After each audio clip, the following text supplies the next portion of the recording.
বাসায় গেলাম। Calling bell দেওয়ার একটু পর দরজা খুলে দিল। অবন্তী আমাকে দেখেই জড়িয়ে ধরে কান্না শুরু করে দিল। আমি তো পুরো টাসকি খেয়ে গেলাম, কিছু বলার ভাষায় খুঁজে পাচ্ছি না। একটু পর আম্মু রুম থেকে বের হয়ে দেখে অবন্তী আমাকে জড়িয়ে ধরে আছে। আম্মু হাসতে হাসতে আমার রুমে চলে যায়। আমি লজ্জায় লাল হয়ে গেলাম। তারপর অবন্তী আমাকে ছাড়িয়ে বলতে থাকে, পারভেজ, আমি পাশ করেছি।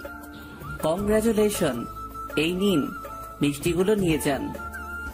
ওই, আমি পাশ করেছি সেজন্য আমি এত খুশি হইনি, খুশি হয়েছি এই জন্য তুমিও ভালো নাম্বারে পাশ করছো। কি? তুমিও পাশ করছো, শুধু পয়েন্টটা একটু কম, এটা কোনো ব্যাপার না। আমি আর কোনো কথা না বলে অবন্তীকে কোলে নিয়ে নিলাম। আসলে খুশিতে নিজেকে আর স্থির রাখতে পারিনি। ওরে কোলের কারণে ও আমার দিকে অবাকভাবে তাকিয়ে রইল। সরি, আসলে এমন একটা খুশির খবর শুনে নিজেকে স্থির রাখতে পারিনি। ইটস ওকে, যাও রুমে গিয়ে ফ্রেশ হয়ে আসো। আমি রুমে চলে গেলাম। মনে মনে ভাবলাম এবার লিমাদের অফিসে যাব, দেখি চাকরিটা হয় কিনা। ফ্রেশ হয়ে আব্বু আম্মুর কাছে আসলাম। আব্বু আম্মু দুজনেই অনেক খুশি। বসে বসে অনেকক্ষণ গল্প করলাম। তারপর খাওয়া দাওয়া করে রুমে চলে গেলাম। অবন্তী রুমে আসার আগে শুয়ে পড়লাম। একটু পর সে আসলো, আমার পাশে বসলো। কিছুক্ষণ মাথায় হাত বুলিয়ে খাটে চলে গেল। অবন্তী ঘুমিয়ে যাওয়ার পর আমি উঠলাম। উদ্দেশ্য হচ্ছে ভাইয়ার কাছে যাব। আজকে এমন একটা দিনে ভাইয়া থাকলে হয়তো তিনি আমাদের চাইতেও বেশি খুশি হতেন। আমি উঠে উঁচু করে ভাইয়ার কবরের দিকে রওনা দিলাম। কিছুক্ষণ পর আমি কবরের কাছে গেলাম। আমি জানি ভাইয়া আমাকে দেখে অনেক খুশি হবে। আমি কবরের মাথার পাশে গিয়ে বসলাম। ভাইয়া কেমন আছিস? এত রাতে তোরে ডিস্টার্ব করার জন্য সরি। জানি তুই অনেক বিরক্ত হবি, কিন্তু কি করব বল, কথাগুলো তোকে না বললে যে আমার ঘুম আসবে না। আজকে আমাদের রেজাল্ট দিয়েছে, যদিও রেজাল্ট নিয়ে আমার তেমন একটা মাথা ব্যথা নেই। আমি চিন্তায় ছিলাম অবন্তীকে নিয়ে। আলহামদুলিল্লাহ, সে পাস করেছে, আমিও পাস করেছি, কিন্তু সেটা হয়তো তোর মনের মতো হবে না। ভাইয়া, তোর স্বপ্নটা পূরণ করার জন্য সর্বোচ্চ চেষ্টা করেছি। তোর আর অবন্তীর ইচ্ছা ছিল অবন্তী যেন গ্রাজুয়েশন কমপ্লিট করে। আজকে সেই দিন যেটার জন্য তুই স্বপ্ন দেখতি। আজকে সবই ঠিক আছে, শুধু তুই নেই আমাদের পাশে। তোর স্বপ্নগুলো আমি নিজের জীবন দিয়ে হলেও পূরণ করব। জানিস ভাই, আমারও অনেক ইচ্ছা ছিল খুব ভালো একটা রেজাল্ট করার জন্য, কিন্তু কি করব বল, সেটা হয়তো আমার কপালে নাই। তারপরও যে পাশ করেছি সেটার জন্য আলহামদুলিল্লাহ। ভাইয়া, তুই যদি থাকতি হয়তো আমিও ভালো কিছু করতাম। তুই চলে যাওয়ার পর থেকে আমার পুরো পৃথিবীটাই পাল্টে গেছে। এখন বুঝতে পারছি তুই কষ্ট করে আমাদের স্বপ্নগুলো পূরণ করেছিস। এত কষ্ট করার পরেও নিজেকে সবসময় হাসি খুশি রেখেছিস। ভাই, তোর জন্য তো আমি কিছুই করতে পারিনি। সারা জীবন তুই আমাদের জন্য করে গেছিস। জানিস ভাইয়া, অবন্তী এখনো আমাকে মেনে নেয়নি, হয়তো নিবেও না, কিন্তু তাতে আমার কোনো আফসোস নেই। সে এখনো তোকে অনেক ভালোবাসে। অবন্তীর জন্য না হয় আমি আমার জীবনটা স্যাক্রিফাইস করে দিলাম। সে যেমন থাকতে চায় তেমনই থাকুক। ভাই, আমার টাকা পয়সা কিছুর দরকার নেই, শুধু তোকে দরকার। তুই আরেকবার আমাদের মাঝে ফিরে আয়, কখনো তোকে হারাতে দিব না। প্লিজ ভাই, আয় আরেকবার। আর কোনো কথাই আসছে না মুখ দিয়ে। বসে বসে ভাইয়ের স্মৃতিগুলো মনে করতে লাগলাম। তারপর উঠে কবর জিয়ারত করে বাসায় চলে আসলাম। এসে দেখি অবন্তী মন খারাপ করে বসে আছে। কি ব্যাপার, আপনি ঘুমাননি? কোথায় গিয়েছিলে? এই তো একটু বাইরে, ঘুম আসছে না তাই ঘুরে এলাম। মিথ্যা বলো কেন, সত্যি করে বলো। ভাইয়ার কবরের কাছে। এত রাতে? জিয়ারত করতে গেছিলাম। কি কি বলেছো তোমার ভাইকে? কিছু না, জাস্ট জিয়ারত করে চলে আসছি। আমি সব শুনেছি। আপনি কিভাবে শুনেছেন? তোমার পেছনে পেছনে গিয়েছিলাম। রাত অনেক হয়েছে, ঘুমিয়ে পড়ুন। অবন্তী কিছু একটা বলতে চেয়েছিল, কিন্তু আমি গিয়ে শুয়ে পড়লাম। সকালবেলা ঘুম থেকে উঠে ফ্রেশ হয়ে কাজে যাব, এমন সময় অবন্তী সামনে আসলো। কিছু বলবেন? একটা কথা ছিল। বলেন। আমি একটু আমাদের বাসায় যাব, যদি দিয়ে আসতে ভালো হতো। কিন্তু আমি তো কাজে যাচ্ছি, আর হঠাৎ করে ওই বাসায় কেন?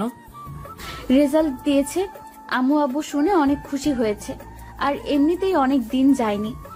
সকালে আম্মু কল দিয়ে তোমাকে নিয়ে যেতে বলেছে। আম্মু আব্বুকে বলেছেন? হুম, কি বলেছে? যাওয়ার জন্য বলেছে। যদি তুমিও যাও তাহলে ভালো হতো। না, আমি যেতে পারবো না। কেন? গেলে সমস্যা কোথায়? কাজ আছে, কালকে এমনিতেই অগ্রিম টাকা নিয়ে নিয়েছি, এখন কাজ না করলে বের করে দিবে, পরে দেখা যাবে চাকরিটাও যাবে। তাহলে আমাকে বাসায় নামিয়ে দিয়ে তারপর যেও, প্লিজ। না করো না, একা একা ভয় করে। আচ্ছা ঠিক আছে, রেডি হয়ে নেন। ওয়েট, যাবো আর আসবো। আমি বাইরে দাঁড়িয়ে রইলাম। অবন্তী দেরি হয়ে আব্বু আম্মুকে সালাম করে বেরিয়ে গেল। একটা রিক্সা নিয়ে ওদের বাসার দিকে রওনা দিলাম। কালকে যে মিষ্টিগুলো আমি কিনে নিয়ে আনলাম সেগুলো আম্মু ওর সাথে দিয়ে দিয়েছে, যাতে আর ওখানে যাওয়ার সময় কিছু কেনা না লাগে। কিছুক্ষণ পর অবন্তীদের বাসায় চলে আসলাম। ওর ব্যাগপত্র নামিয়ে দিয়ে চলে আসতে যাব, এমন সময় অবন্তী ডাক দিল। পারভেজ, বলেন। কিছু খেয়ে যাও। এখন না, এমনিতেই দেরি হয়ে যাচ্ছে, আসি, আল্লাহ হাফেজ। পারভেজ, আবার কি? রাতে আসতে পারবে? রাতে এসে কি করব? আম্মু তোমাকে আসতে বলেছে, রাতে এসে দেখা করে নিও। রাতে থেকে পরের দিন এখান থেকে কাজে যেও। চেষ্টা করব। এই কথা বলে আবার রওনা দিলাম। মনে মনে ভাবলাম, আজকে হঠাৎ করে অবন্তী এত ভালোবাসা দেখাচ্ছে, কারণ কি? মনে হয় কাল রাতে সবকিছু শুনে ফেলেছে। দূর, এত কিছু ভেবে লাভ নেই, ও আমাকে মেনে নিবে না। ভালো পাশ করার কারণে হয়তো কৃতজ্ঞতা দেখাচ্ছে। অবন্তীকে ওদের বাসায় রেখে আমি কাজে চলে গেলাম। সারাদিন কাজ করলাম। এর মাঝে অবন্তী বেশ কয়েকবার কল দিয়েছে, খেয়েছি কিনা, ভালো আছি কিনা, ওদের বাসায় কখন যাব, আরো অনেক কিছু বলেছে। রাতে আমি আমাদের বাসায় চলে গেলাম। কি রে, তুই এখানে কেন? মানে কি? অবন্তী তোকে কিছু বলেনি? বলেছে, ওদের বাসায় যাওয়ার জন্য বলেছে। তো যাসনি কেন? আরে আজব তো, ও বললে কি যেতে হবে? অবশ্যই। অবন্তী অনেকবার কল দিয়েছিল, তুই আসলে যেন ওদের বাসায় যেতে বলি। আমি যাব না এখন, অন্যদিন যাব। যাবি না মানে? এখনই যা। কিন্তু বাবা। কোনো কিন্তু নয়, রেডি হয়ে আবন্তীর কাছে যা। কি আর করা, রেডি হয়ে ওদের বাসার দিকে রওনা দিলাম। প্রায় 30 মিনিট পর ওদের বাসার সামনে গেলাম। কলিং বেল দেওয়ার সাথে সাথেই দরজা খুলে দিল। কি ব্যাপার, এটা কি হলো? মাত্র কয়েক সেকেন্ডের মধ্যেই দরজা খুলে গেল। মনে হয় দরজার কাছে কেউ ছিল। তাকিয়ে দেখে অবন্তী। আমাকে দেখে একটা হাসি দিয়ে বলল, এত দেরি হলো যে? রাস্তায় জ্যাম ছিল। যাও, সোফা রুমে যাও, আম্মু আব্বু ওখানে আছে। আমি ওই রুমে গেলাম, ওনাদের সালাম করলাম, অনেকক্ষণ বসে বসে গল্প করলাম। তারপর একসাথে খেয়ে আমি অবন্তীর রুমে চলে গেলাম। রুমে গিয়ে খাটে শুয়ে রইলাম। এমন সময় অবন্তী আসলো। আমি যেই উঠে যাব তখনই, আই, কই যাও? আপনি ঘুমাবেন না? ঘুমাবো তো, কিন্তু তুমি খাট থেকে নামো কেন? না নামলে আপনি কোথায় ঘুমাবেন? সেটা তোমার জানতে হবে না, তুমি ঘুমাও। কিন্তু ওই, ঘুমাতে বলছি না, ঘুমাও। আমি কিছু না বলে ঘুমিয়ে গেলাম। অবন্তী রুম থেকে চলে গেল। মনে হয় অন্য রুমে থাকবে। যাক, ভালোই হয়েছে, আমি অন্তত খাটে ঘুমাতে পারবো। এই ফ্লোরে থাকতে থাকতে পিঠে ব্যথা হয়ে গেছে। আর শ্বশুর বাড়ি এসে যদি নিচে থাকি, আর সেটা যদি কেউ দেখে, তাহলে আমার মান ইজ্জত সব শেষ। শুয়ে শুয়ে ভাবছি, অবন্তী কি আসলে আমাকে মেনে নিবে না? আমারও তো ইচ্ছা করে বউয়ের সাথে থাকতে, ওর সাথে ভালো একটা সম্পর্ক রাখতে, মনের গহীনে যত কথা লুকিয়ে আছে সবগুলো শেয়ার করতে। কিন্তু এমন কপাল নিয়ে দুনিয়াতে আসছি যে কপালে সুখ নামের কোনো কিছু লেখা নেই। ভাবতে ভাবতে ঘুমিয়ে গেলাম। রাতের বেলা মনে হলো কিছু একটা আমার মুখের উপর চাপ দিয়ে আছে। আস্তে আস্তে চোখ খুললাম, তাকিয়ে দেখি অবন্তী আমার পাশে শুয়ে আছে। আর একটা হাত আমার মুখের উপরে, অন্য একটা হাত দিয়ে আমাকে জড়িয়ে ধরে ঘুমিয়ে আছে। আমি কিছুক্ষণ অবাক হয়ে তাকিয়ে রইলাম। স্বপ্ন দেখতেছি না তো? না, স্বপ্ন না, আসলে সত্যি। কিছুক্ষণ অবন্তীর মায়া মাখা মুখের দিকে তাকিয়ে রইলাম। দেখে মনে হচ্ছে ছোট্ট একটা বাচ্চা আমার বুকে শুয়ে আছে। তারপর আমিও ঘুমিয়ে গেলাম। সকালে ওর ডাকে ঘুম ভাঙলো। কি ব্যাপার মহারাজ, আর কত ঘুমাবেন? কাজে যাবেন না? ও সরি, আপনি আমাকে আরো একটু আগে ডেকে দিতেন। সমস্যা নেই, এখনো সময় বেশি হয়নি। আমি নাস্তা রেডি করতেছি, তুমি ফ্রেশ হয়ে ডাইনিং রুমে আসো। আচ্ছা ঠিক আছে, আপনি যান, আমি আসছি। অবন্তী চলে গেল। আমি গিয়ে ফ্রেশ হয়ে রেডি হয়ে ডাইনিং রুমে গেলাম। এতগুলো নাস্তা দেখে একটু টাসকি খেলাম। আসলে অনেকদিন হয়েছে এত নাস্তা একসাথে খেয়েছি যে প্রতিদিন সকাল সকাল ঘুম থেকে উঠেই বাইরে গিয়ে কলা পাউরুটি খেয়ে নিতাম। যাই হোক, সবাই মিলে নাস্তা করে নিলাম। নাস্তা করে ওর আব্বু আম্মুর থেকে বিদায় নিয়ে আমি ওদের বাসা থেকে বেরিয়ে গেলাম। উদ্দেশ্য কাজে যাব। গেটের বাইরে আসতেই অবন্তী ডাকলো। পারভেজ, কিছু বলবেন? কাজে না গেলে হয় না? আজকে বাজার করতে হবে। কাজে না গেলে কি দিয়ে বাজার করব? এখানে আবার আসবে? জানি না, তবে মনে হয় না। প্লিজ আসিও। চেষ্টা করব। তারপর বিদায় নিয়ে বেরিয়ে গেলাম। সোজা কলেজে চলে গেলাম। কাজ করতেছি এমন সময় লিমার কথা মনে পড়লো। সে তো বলেছে রেজাল্টের পর ওর বাবার অফিসে যেতে। রেজাল্ট তো দিল, দেখে কিছু একটা হয় কিনা। সেখানে চাকরিটা হয়ে গেলে অন্তত আর ভ্যান গাড়ি নিয়ে হেঁটে হেঁটে মাল বিক্রি করা লাগবে না। লিমাকে কল দিলাম। কয়েকবার রিং পড়লো কিন্তু ধরলো না। আবার দিলাম, এবার ধরলো। হ্যালো লিমা, কেমন আছিস? পারভেজ নাকি রে? ভুলে গেলি নাকি? আরে হারামি, তোরে কেন ভুলবো? বল কি অবস্থা? এই তো মোটামুটি। তোর কি অবস্থা? রেজাল্ট কি? বলিস না ভাই, যেটা আশা করেছিলাম সেটা হয়নি। তোর কি? কোনো মতে পাশ করছি। আচ্ছা, একটা কথা ছিল। বল। তুই যে বলেছিলি তোদের অফিসে লোক লাগবে, সেই ব্যাপারে তুই কি তোর বাবার সাথে কথা বলেছিস? কথা বলা লাগবে না, তুই তোর সব কাগজপত্র নিয়ে চলে আসিস। আমি থাকবো। ঠিকানা তোরে মেসেজ করে দিব। থ্যাঙ্কস দোস্ত। থ্যাঙ্কস দিয়ে কাজ হবে না, ট্রিট দিবি। আচ্ছা ঠিক আছে, দিব। কাল কয়টায় আসবো? 10টায় আসিস। আচ্ছা ঠিক আছে। কলটা কেটে দিলাম। মনের মধ্যে একটু শান্তি আসলো। বিকাল পর্যন্ত কাজ করে বাজার করে বাসায় গেলাম। অবন্তী কয়েকবার কল দিয়েছিল ওদের বাসায় যাওয়ার জন্য, আমি না করে দিছি। খেয়ে দিয়ে ঘুমিয়ে গেলাম। সকালে ঘুম থেকে দেরিতে উঠলাম, কারণ কাজে যাব না। 9টার সময় রেডি হয়ে আব্বু আম্মুকে সালাম করে নিলাম। কে রে, তোর আবার কি হয়েছে? কেন সালাম করতে পারি না? আরে পারবি না কেন? হঠাৎ করে করতেছিস তো, তাই জিজ্ঞাসা করলাম। কিছু কি হয়েছে? সেটা বিকাল বেলা বলবো। এখন বল। সারপ্রাইজ। এ কথা বলে বাসা থেকে রওনা দিলাম। লিমার দেওয়া ঠিকানা মতো চলে গেলাম। সেখানে গিয়ে দেখি লিমা বসে আছে। কিরে, আসছিস? হুম। আয়, বাবার সাথে তোর পরিচয় করিয়ে দিই। আর বাবাকে তোর ব্যাপারে সব বলেছি।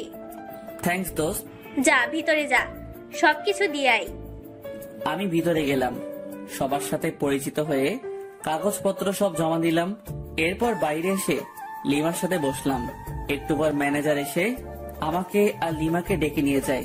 ভেতরে গেলাম। লিমার বাবা বলল, দেখো বাবা, তোমার এসএসসি এবং এইচএসসি এর রেজাল্ট ভালো ছিল, কিন্তু অনার্স এর রেজাল্ট খুব একটা ভালো না। আমাদের রুল অনুযায়ী চাকরিটা তুমি আসলে পাচ্ছ না। চুপ হয়ে দাঁড়িয়ে রইলাম। কিন্তু আমার মেয়ে এত করে বলছে যে চাকরিটা না দিয়ে পারছি না। তুমি চাইলে কালকে থেকে জয়েন করতে পারো। ধন্যবাদ স্যার। খুশিতে চোখ দিয়ে পানি বের হয়ে গেল। আমি আর লিমা ওর বাবার রুম থেকে বের হলাম। লিমা, কি বলে তোকে ধন্যবাদ দিব বুঝতে পারছি না। তোর বউ কেমন আছে? আছে ভালোই। এখন কি ঠিক হয়েছে? আগে থেকে একটু ঠিক হয়েছে, বাকিটা আগের মতোই। টেনশন করিস না, সব ঠিক হয়ে যাবে। চল এখন।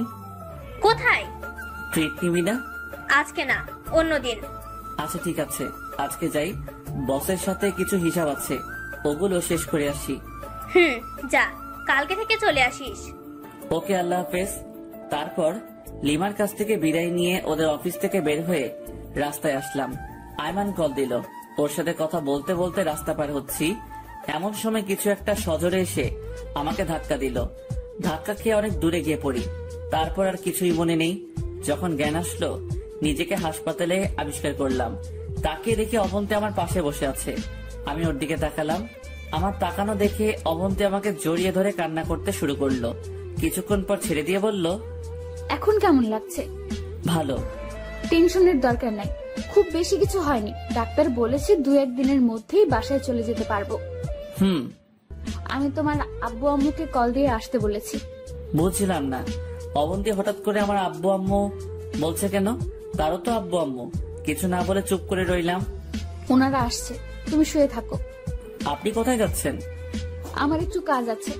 আমার এই অবস্থায় অবন্তী আমার পাশে থাকবে সেটা না করে বলতেছে তার নাকি কাজ আছে। বাবা মা আসা পর্যন্ত থাকুন। না, দেরি হয়ে যাবে, অন্য কোনো দিন দেখা যাব। অবন্তী কই? এই তো একটু আগে চলে গেছে।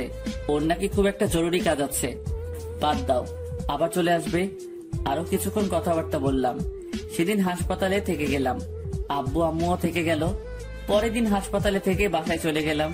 কিন্তু এই 2 দিনে অবন্তী একবারও আসেনি এবং একটা কলও দেয়নি। আমিও আর নিজে থেকে দেইনি। 1 সপ্তাহ পর মোটামুটি সুস্থ। তাই চিন্তা করলাম নতুন অফিসে জয়েন করে ফেলি।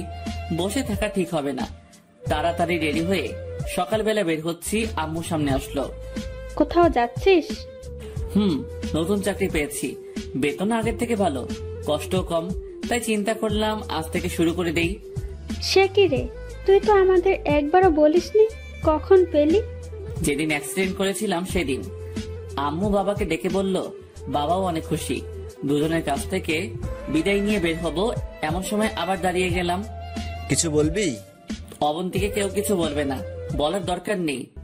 কেন রে, এমন একটা খুশির খবর মেয়েটাকে না দিয়ে পারি?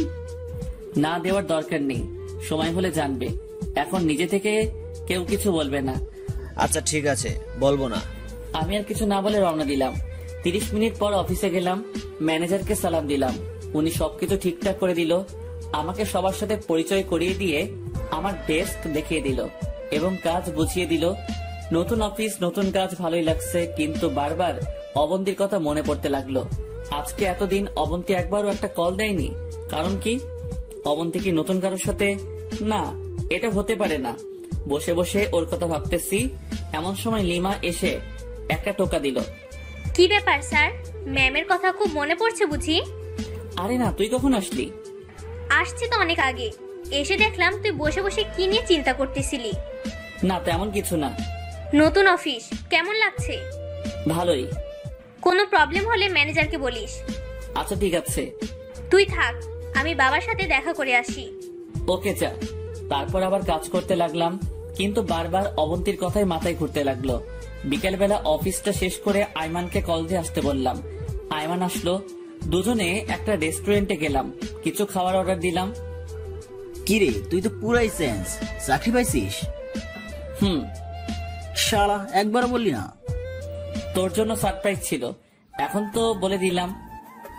তা আজকে কয়দিন? আজকে জয়েন করলাম লিমাদের অফিসে। কোন লিমা? আর আমাদের কলেজ ফ্রেন্ড লিমা। ও আচ্ছা, ভালো। আমার জন্য একটা দেখ। তুই চাকরি করলে তোর বাবার টাকা কে খাবে? আরে না, আগের মতো টাকা দেয় না। আব্বা কি পরিমাণ কিপটে তুই তো ভালো করেই জানিস। আচ্ছা দেখবো। তোর ভাবি বউ কেমন আছে? ভাবি বউ মানে? আগে ছিল ভাবি, এখন হয়েছে বউ, দুইটা মিলে ভাবি বউ। তুই কোনোদিন ঠিক হবি না। তো কি অবস্থা ওনার? এবার তো অনেক খুশি থাকবে, তাই না? ওরে কিছু জানাইনি। কেন? সবকিছু বললাম। পারভেজ দোস্ত, তোরে আমি আগেই বলেছি মেয়েটার মধ্যে কোনো ঘাপলা আছে। যেমন? পারভেজ দোস্ত, তোরে আমি আগে যেই কথাটা বলছি এখনো সেম কথাটাই বলছি। ওই মেয়েটার মধ্যে কোনো ঘাপলা আছে। প্রথমত, তোর ভাই মারা যাওয়ার পর অবন্তী দিদি তোদের বাসা থেকে চলে যেত, খুব ভালো বিয়ে করতে পারতো না। ওর ভাগ্য যে তুই ওকে আবার বিয়ে করেছিস। দ্বিতীয়ত, তোর মা বাবা অবন্তীকে যে পরিমাণ ভালোবাসে, আদর করে, আমার মনে হয় না পৃথিবীর অন্য কোথাও এমন আদর পাবে। সবকিছু থাকা সত্ত্বেও অবন্তী তোর সাথে একই খাটে থাকে না, একসাথে মিশে না। এই থেকেই বোঝা যায় ওর মাঝে কোনো ঘাপলা আছে। কিন্তু আমি তো ওরে কোনো অভাব দেখাইনি, ওর সবগুলো স্বপ্নই পূরণ করেছি। আমার মনে হয় ওর কোনো পুরনো বয়ফ্রেন্ড আছে। আরে না, এটা হয় না। এটাই হবে, গরিবের কথা বাসি হলেও মিষ্টি হয়। কি করব বল, আম্মু আব্বুর দিকে তাকিয়ে ওরে কিছু বলতে পারছি না। ও এখন কোথায়? ওর বাবার বাসায়। আমার অ্যাক্সিডেন্টের আগে গেছে, এখনো আসেনি। একবারও আসেনি? না, কল করে জিজ্ঞেসও করেনি আমি বেঁচে আছি নাকি মরে গেছি। তাইলে শিওর থাক ওর অন্য কোথাও রিলেশন চলতেছে। দোস্ত, ওরে ফলো করতে পারবি? ওকে করলাম, সমস্যা কোথায়? কিন্তু এটা শিওর যে অবন্তী তোর কাছে থাকবে না। আগে হোক আর পরে হোক, ওর ডিভোর্স দিতে হবে। তুই না দিলেও সে তোকে দিবে। আচ্ছা, তুই শুধু ফলো কর। ওকে। আরো কিছু কথা বলে বাসায় চলে আসলাম। এসে ফ্রেশ হলাম। আম্মু রুমে আসলো। কিছু বলবে?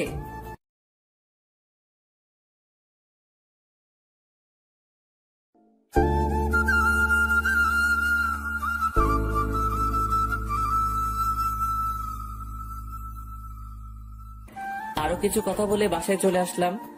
এসে ফ্রেশ হলাম। আম্মু রুমে আসলো। কিছু বলবে? বলো। আব্বু কোথায়? বাইরে গেছে। ও, কি বলবা বলো। মেয়েটা অনেকদিন বাসায় নেই, বাসাটা কেমন খালি খালি লাগছে। যা না বাপ, ওরে নিয়ে আয়। কাকে? অবন্তীকে। ওর অনেক মিস করছি। তোর আব্বু বলেছিল বিকালবেলা যাবে, কিন্তু আমি দেইনি। আমি বলেছি তুই গিয়ে নিয়ে আসবি। ও নিজে থেকে আসবে, আমি নিয়ে আসতে পারবো না। এটা কেমন কথা? একা একটা মেয়ে কি করে আসবে? আরে আজব, এত রাতে ওরে কেমনে নিয়ে আসবো? সকাল হোক, আমি গাড়ি পাঠিয়ে দিব, ও চলে আসবে। না, তুই এখন যা, ওরে নিয়ে আয়। মানে কি এখন নিয়ে আসবো? মানে এই রাতের বেলা? তোরে কি বলেছি আজকে রাতে নিয়ে আসতে হবে? আমি বলেছি তুই এখন যাবি, রাতটা ওখানে থাকবি, কালকে সকালে পরে নিয়ে আসিস। পারবো না। ঠিক আছে, আমি যাচ্ছি। পাগল হইছো? এত রাতে ওদের বাসায় যাবা মানে? যাবই তো। তুই যেহেতু যাবি না, আমি নিজেই গিয়ে আমার মেয়েকে নিয়ে আসব। আচ্ছা ঠিক আছে, যাচ্ছি। কি আর করার, ইচ্ছা না থাকা সত্ত্বেও রেডি হয়ে অবন্তীদের বাসার দিকে রওনা দিলাম। 40 মিনিট পর ওই বাসায় গেলাম। ঘড়ির দিকে তাকিয়ে দেখি 9টা বাজে। কলিং বেল দিলাম। কিছুক্ষণ পর অবন্তীর মা এসে দরজা খুলে দেয়। আমি সালাম দিলাম, ভিতরে গেলাম। উনি বলল অবন্তী রুমে আছে। আমি অবন্তীর রুমে গেলাম। গিয়ে দেখি অবন্তী কার সাথে হেসে হেসে মোবাইলে কথা বলতেছে। আমাকে দেখে একরকম চোরের মতো হয়ে গেল। তো তুমি এখানে? কোনো প্রবলেম? প্রবলেম নেই, কিন্তু আসতে তো পারমিশন লাগে। সরি। কেন আসছো? অবাক হয়ে ওর দিকে তাকিয়ে রইলাম। আম্মু আব্বু আপনাকে অনেক মিস করতেছে। এখানে আসলেন যে তো অনেকদিন হয়েছে, এবার বাসায় চলেন। দেখো, আমারও তো ইচ্ছা আছে। এখন বলেন। দেখো, আমারও তো ইচ্ছা আছে। আমি চাই নিজের পায়ে দাঁড়াতে। মানে? মানে আমি মাস্টার্স করব, তারপর ভালো একটা জব করব। আপনাকে আগেও বলেছি, এখনো বলছি, আপনি চাকরি করেন। তোমার চাওয়া না চাওয়ায় আমার কিচ্ছু যায় আসে না। আপনি এগুলো কি বলতেছেন? তুমি আমার জন্য অনেক করছো। তোমার ফ্যামিলিতে থাকা মানে তোমার করুণায় থাকা, কিন্তু আমি কারো করুণা নিয়ে থাকতে চাই না। করুণা করছি মানে? স্বামী হিসেবে এগুলো আমার দায়িত্ব। কিন্তু আমি তোমাকে কখনো স্বামী হিসেবে মানতে পারবো না। আপনি এতদিন পর এগুলো কি বলতেছেন? আমারও তো একটা ভবিষ্যৎ আছে। আপনি কি বলতে চাইছেন ক্লিয়ার করে বলেন। দেখো পারভেজ, আমি তোমার সাথে এইভাবে থাকতে পারবো না। যায় না মানে? মানে তোমার এই টানাটানের সংসারে আমি থাকতে পারবো না। যে টাকা বেতন পাও তা দিয়ে কিছুই হবে না। টাকায় কি সব? টাকাটাই সব। কয়টা ইচ্ছা পূরণ করেছো আমার? কয় টাকা হাত খরচ দাও আমাকে? কয়বার শপিং এ নিয়ে গেছো আমাকে? বিয়ের পর থেকেই তো এইভাবে রাখছো। লজ্জা করে না নিজেকে আবার স্বামী বলে দাবি করতে? আমি এত কিছু বুঝি না। আমি সর্বোচ্চ চেষ্টা করেছি, আর কি করব। তার মানে আপনি যাবেন না, এই তো? আমি আর কোনো কথাই বললাম না। অবন্তীদের বাসা থেকে বেরিয়ে গেলাম। কাউকে কিছু বললাম না। এত রাতে বাসায় যাওয়া ঠিক হবে না। আব্বু আম্মুকে যদি জানাই তাহলে ওনারা অনেক কষ্ট পাবে। আর কিছুদিন দেখি, পরে না হয় সময় করে সব ওনাদেরকে জানিয়ে দেব। আইমানকে কল দিলাম। আজ রাতটা ওর সাথে থাকতে হবে, কারণ এত রাতে বাসায় যাওয়া ঠিক হবে না। আইমান বলল ওদের বাসায় যাওয়ার জন্য। যেতে যেতে ভাবতে লাগলাম, অবন্তীর জন্য আমি এত কিছু করলাম, অথচ সে এক মুহূর্তে সব ভুলে গেল। তাহলে 2 রাতে যে আমার সাথে ঘুমাইছে, ওটা কেন করলো? আমি আব্বু আম্মুকে কি বলবো? ওনারা তো অবন্তীকে না পেলে মারাই যাবে। অবন্তী এত বড় বিশ্বাসঘাতকতা করবে আমি তো কোনোদিন কল্পনাও করিনি। ভাবতে ভাবতে আইমানদের বাসায় চলে গেলাম। কলিং বেল দিলাম। কিছুক্ষণ পর আইমান বেরিয়ে আসলো। পারভেজ, আসছিস? আয় ভিতরে আয়। আমি ভিতরে গেলাম। ওর আম্মুকে দেখে সালাম দিলাম। আরে পারভেজ যে, কতদিন পর আসছো, কেমন আছো বাবা? জি আন্টি, আমি ভালো আছি। আপনি কেমন আছেন? আছি বাবা, বয়স হয়ে গেলে যা হয় আর কি। পারভেজ, তোমার আব্বু আম্মু কেমন আছে? জি আন্টি, সবাই ভালো। আরো কিছু কথা বলে আইমানের রুমে চলে গেলাম। রুমে গিয়ে ফ্রেশ হয়ে মাত্র বসলাম, আন্টি এসে ডেকে নিয়ে গেল খাওয়ার জন্য। খাওয়া দাওয়া শেষে আবার আইমানের রুমে গেলাম। খাটে আমি আর আইমান পাশাপাশি শুয়ে আছি। এমন সময় আইমান বলল, পারভেজ, এই পারভেজ, বলো। কি হয়েছে এবার বল। অবন্তীর কথাগুলো বললাম। তোরে আমি আগেই বলছি, এই মেয়েটার মধ্যে কোনো ঘাপলা আছে। দোস্ত, আমার মাথায় কিছু আসছে না। অবন্তী আমার সাথে এমন করবে আমি ভাবতেই পারিনি। দেখ পারভেজ, তোরে আমি আগেও বলছি, এখনো বলছি, ওই মেয়েটার সাথে তোর হবে না। তুই ওরে ডিভোর্স দিয়ে দে। ধুর, তোর কাছে এই কথা ছাড়া অন্য কোনো কথা নেই? সারাদিন শুধু ডিভোর্স ডিভোর্স করস। ওরে ডিভোর্স দিলে আব্বু আম্মুকে কি বলে বোঝাবো? কারণ অবন্তী ভাইয়াকে কি পরিমাণ ভালোবাসতো তোরে বলে বোঝাতে পারবো না। ভাইয়ার সাথে বিয়ের পরে অবন্তী আমাকে ভাইয়ের মতোই দেখেছে। সো হুট করে আমাকে বিয়ে করে তো আর স্বামীর মর্যাদা দিয়ে দিতে পারবে না। সেটা অবন্তী কেন, পৃথিবীর কোনো মেয়েই পারবে না। ভাইয়া মারা যাওয়ার পর থেকে অবন্তী ঠিক মতো খেত না, ঘুমাতো না, শরীরের প্রতি কোনো কেয়ার ছিল না। কারণ অবন্তীর মনটা পাথর হয়ে গেছে। যেদিন ওই পাথরে ফুল ফুটবে সেদিন অবন্তী পারভেজকে মেনে নিবে। আমিও সেদিনের অপেক্ষায় বসে আছি। আমি কোনো দিনও অবন্তীকে কোনো ব্যাপারে জোর করিনি, আর এখনো করব না। কিন্তু অবন্তি তো আজকে বলে দিছে তোকে মেনে নিবে না। সেটাই তো বুঝতেছি না, হঠাৎ করে অবন্তীর কি হলো? হাসপাতালে গিয়েও আমাকে জড়িয়ে ধরে কান্না করেছিল, তারপর কিছু একটা চিন্তা করে ছেড়ে দিয়েছে। আচ্ছা দোস্ত, কিছু মনে না করলে একটা কথা বলতাম। বলো, মনে করার কি আছে? অবন্তীর কি কারোর সাথে রিলেশন আছে বা ছিল? আমার জানা মতে নাই, কারণ অবন্তীর আম্মু বলেছিল অবন্তীর নাকি কোনো ছেলে ফ্রেন্ডও নাই। সেই জায়গায় বয়ফ্রেন্ড আসার তো প্রশ্নই আসে না। তো তুই এখন কি করবি? তোর আব্বু আম্মুকে বলে দিবি ওর ব্যাপারে? এখন না, আরো কিছুদিন দেখি। এখন বলে দিলে ওনারা অনেক কষ্ট পাবে। পারভেজ, আমার মাথা ঘুরতেছে।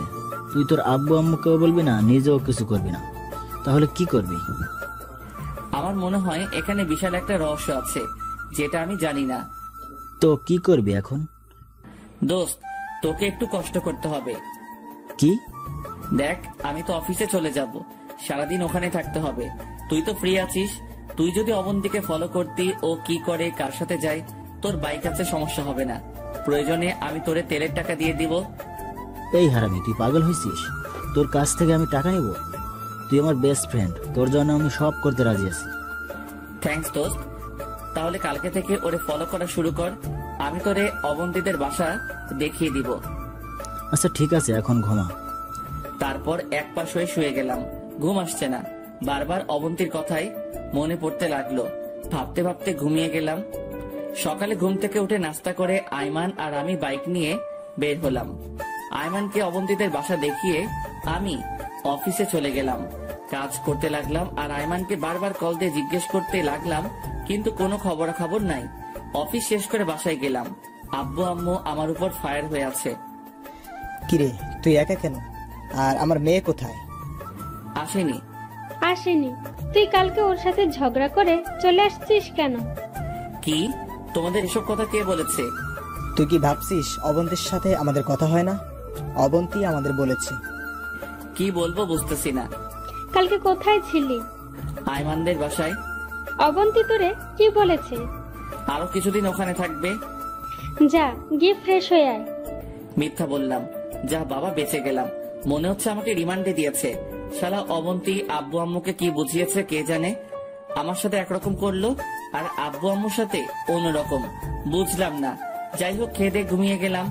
পরের দিন ঘুম থেকে উঠে রেডি হয়ে অফিসে চলে গেলাম। এভাবে 2 দিন গেল। অবন্তীর সাথে আমার কোনো যোগাযোগ হয়নি। সেও আমাকে কোনো কল বা মেসেজ দেয়নি।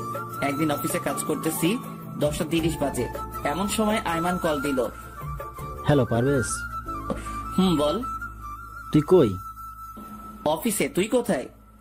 আমি তো অবন্তীদের বাসার সামনে। কোনো খবর পাইছিস?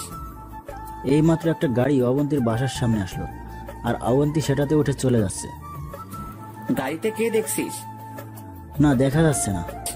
আচ্ছা দোস্ত, তুই গাড়িটা ফলো কর, কি হয় আমাকে জানা। আচ্ছা ঠিক আছে। কলটা কেটে দিল। আমি একটু টেনশনে পড়ে গেলাম। অবন্তী কার সাথে ঘুরতেছে? 11টা 20-এ আয়মান আবার কল দিল। পারবেশ, বল।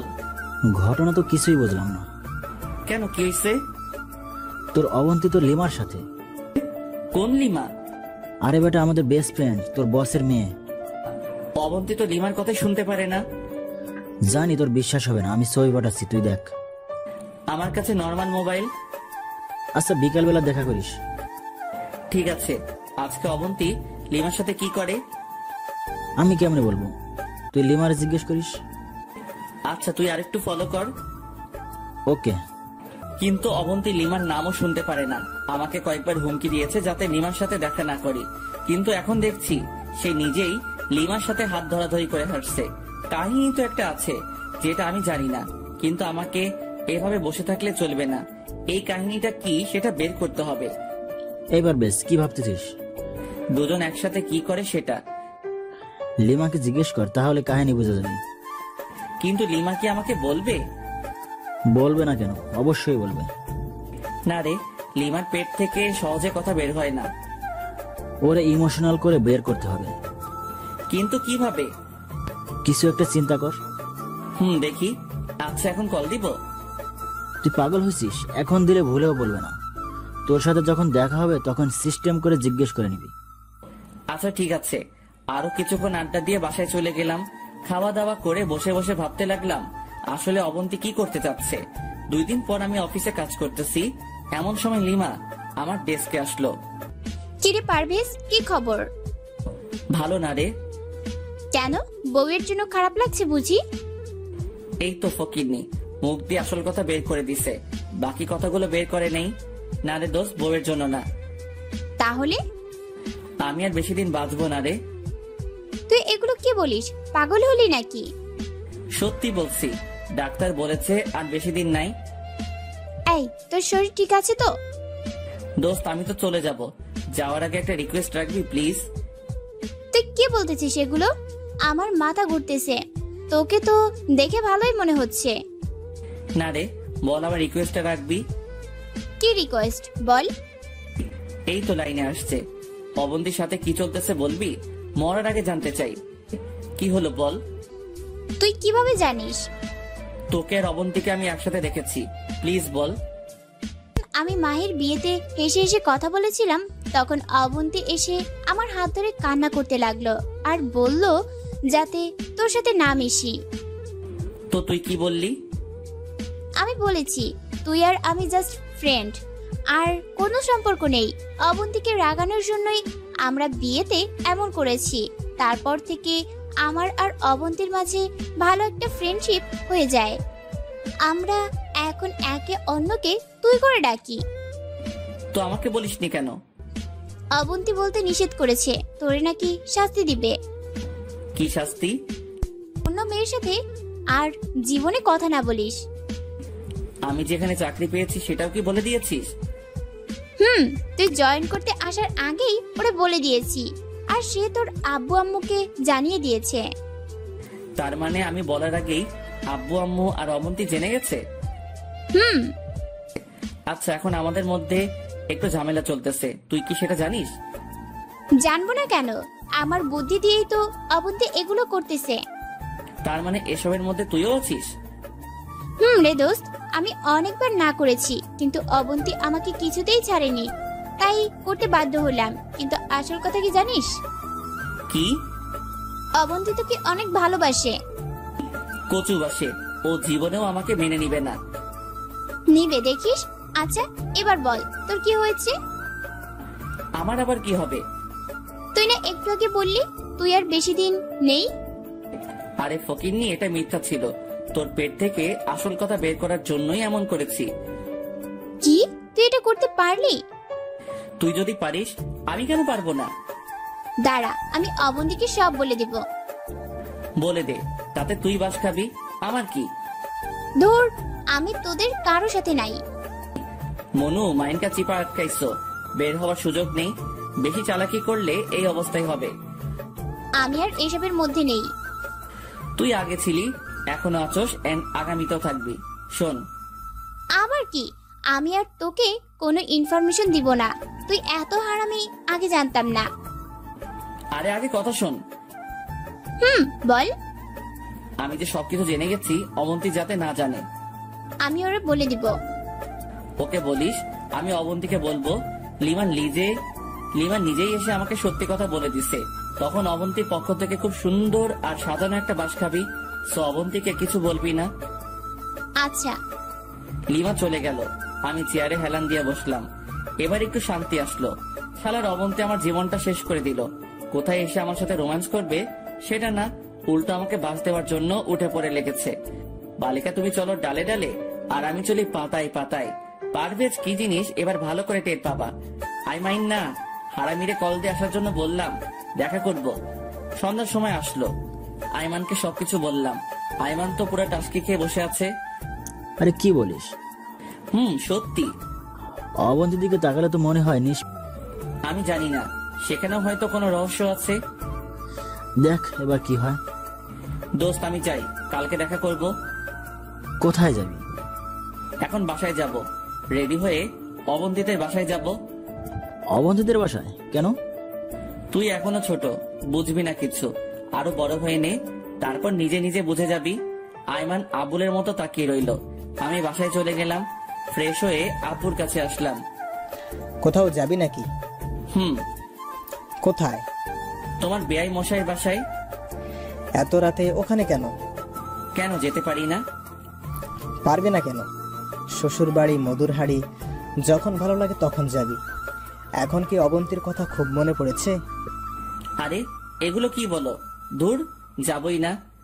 বাবা বসে বসে হাসতেছে। আমি রান্না করে গেলাম, আম্মুকে বলে বেরিয়ে গেলাম। 30 মিনিট পর অবন্তীদের বাসায় গেলাম। কলিং বেল চাপ দিলাম। কিছুক্ষণ পর দরজা খুলে দেয়। তাকিয়ে দেখি অবন্তীর আম্মু। আমাকে দেখে মোটামুটি একটা টাসকি খেলো। খাওয়ার কথা যেখানে পারভেজকে, এত বলতেও যে আসে না, সেখানে নিজে থেকে এসে হাজির, তাও আবার রাতের বেলা। এই পারভেজ। আমি সালাম দিয়ে ভিতরে গেলাম। অবন্তীর বাবা বসে বসে টিভি দেখতেছে। আমাকে দেখে উঠে দাঁড়ালো। আমি ওনার সাথে কৌশল বিনিময় করলাম। অবন্তীর রুমে যাও। যাব এখন না, একটু পর। তাহলে বসো, গল্প করি। আমি ওনার পাশে গিয়ে বসলাম। বাবা মায়ের কথা জিজ্ঞেস করলো, চাকরি বাকরির কি খবর জিজ্ঞেস করলো। আমি ওনার পাশে বসে সবকিছুর উত্তর দিচ্ছি। কিছুক্ষণ পর অবন্তী আসলো। আমাকে দেখে ভূত দেখার মতো অবাক হয়ে দাঁড়িয়ে রইল। আমি ওরে পাত্তা না দিয়ে আবারও শ্বশুরের সাথে কথা বলতে লাগলাম। একসাথে খেয়ে আমি অবন্তীর রুমে চলে গেলাম। একটু পর অবন্তী আসলো। কি ব্যাপার, তুমি এখানে আসছো কেন? সেটা আপনাকে কেন বলবো? আজব তো, আমার রুমে এসে শুয়ে আছো অথচ আমাকেই বলবে না। আমি আমার বউয়ের রুমে আসছি, আপনার সমস্যা কোথায়? পারভেজ, এসবের মানে কি? মানে খুব সোজা, আমি আমার বউয়ের কাছে আসছি, আর বউয়ের সাথেই থাকবো। দেখো পারভেজ, ভালো হবে না কিন্তু। আমি কিন্তু চিৎকার করব। তো করেন, দেখি কে আসে। অবন্তী একটু ভয় পেয়ে গেল।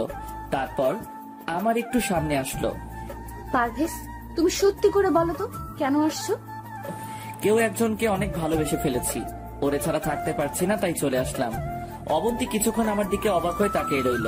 তারপর আমার পাশে এসে বসলো। কাকে ভালোবাসো? যে এখন আমার পাশে বসে আছে। অবন্তীর চোখে পানি টলমল করতেছে। আমি ওর একটা হাত ধরে বললাম, আমি কি এতই বাজে, এতই খারাপ যে আপনি আমাকে মেনে নিতে পারছেন না? এটা ঠিক যে আপনি কখনো আমাকে মন থেকে মেনে নিবেন না, আবার এটাও জানি কোনো এক কারণে আপনি আমাকে শাস্তি দিতে চেয়েছেন, কিন্তু এমন শাস্তি দিচ্ছেন আরেকটু হলে তো আমি এই পৃথিবী ছেড়ে শেষ করার আগেই মুখ হাত দিয়ে দিল।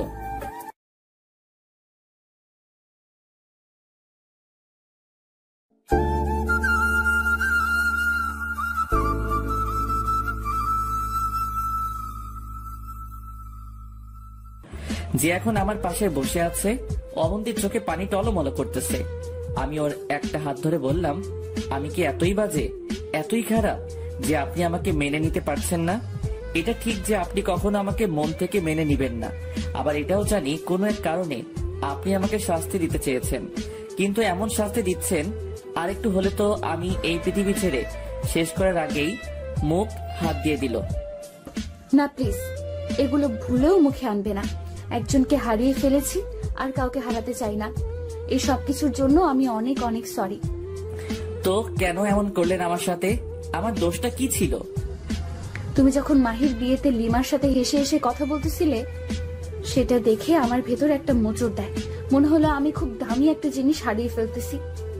তোমার আড়ালে আমি লিমাকে সব বলি, তখন উনি হাসি মুখে সব বলে দেয় যে এটা তোমার আর ওর প্ল্যান ছিল। তবু আমার মনে একটা ভয় ছিল যে তোমাকে যদি কেউ নিয়ে যায় বা তুমি যদি অন্য কারো হয়ে যাও। সেই জন্য সেদিন রাতে তোমাকে জড়িয়ে ধরে ঘুমিয়েছিলাম। সেটা না হয় বুঝলাম, কিন্তু আমি অ্যাক্সিডেন্ট হওয়ার পর একবারও জাননি কেন? গিয়েছি সেটা তুমি দেখার আড়ালে। তুমি যখন ঘুমিয়ে থাকতে তখন যেতাম, আব্বু আম্মুর সাথে কথা বলে তোমার মাথায় হাত বুলিয়ে দিয়ে আবার চলে আসতাম।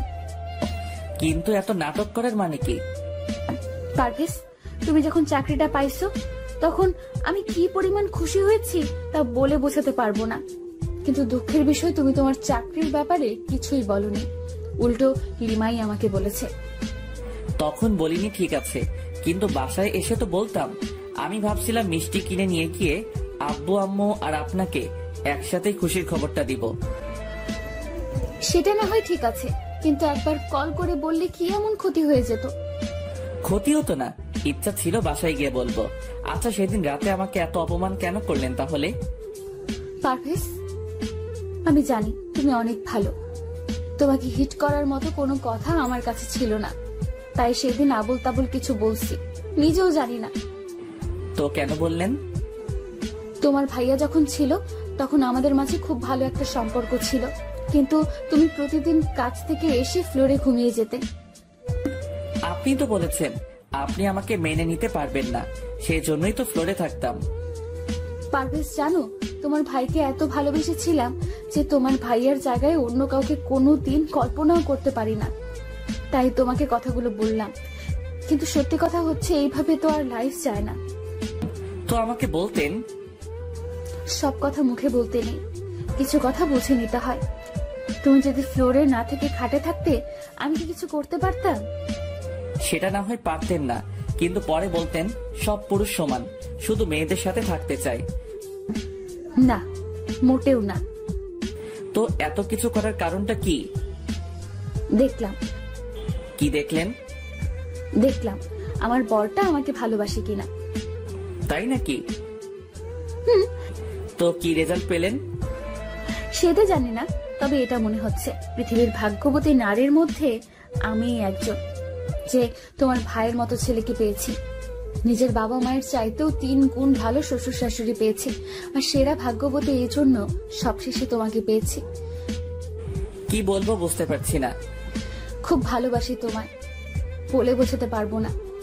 কিন্তু আপনি যে বললেন অন্য কোনো মেয়েকে বিয়ে করতে, আমি তো আইমানকে বলে দিছি অন্য মেয়ে খুঁজতে। ওই কি বললে তুমি? খুন করে ফেলবো।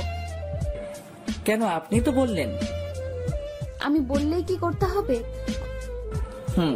আপনার আবদার না রেখে পারি? খুব ভালোবাসি তোমায়, পারবো না তোমাকে ছাড়া থাকতে, পারবো না তোমাকে অন্য কারো হতে দিতে। চুপ করে রইলাম, ভাবতেছি আপনাকে এখন কি বলে ডাকবো, ভাবি নাকি অবন্তী? মায়ের খাবা কিন্তু। ভাবি কেন ডাকবে?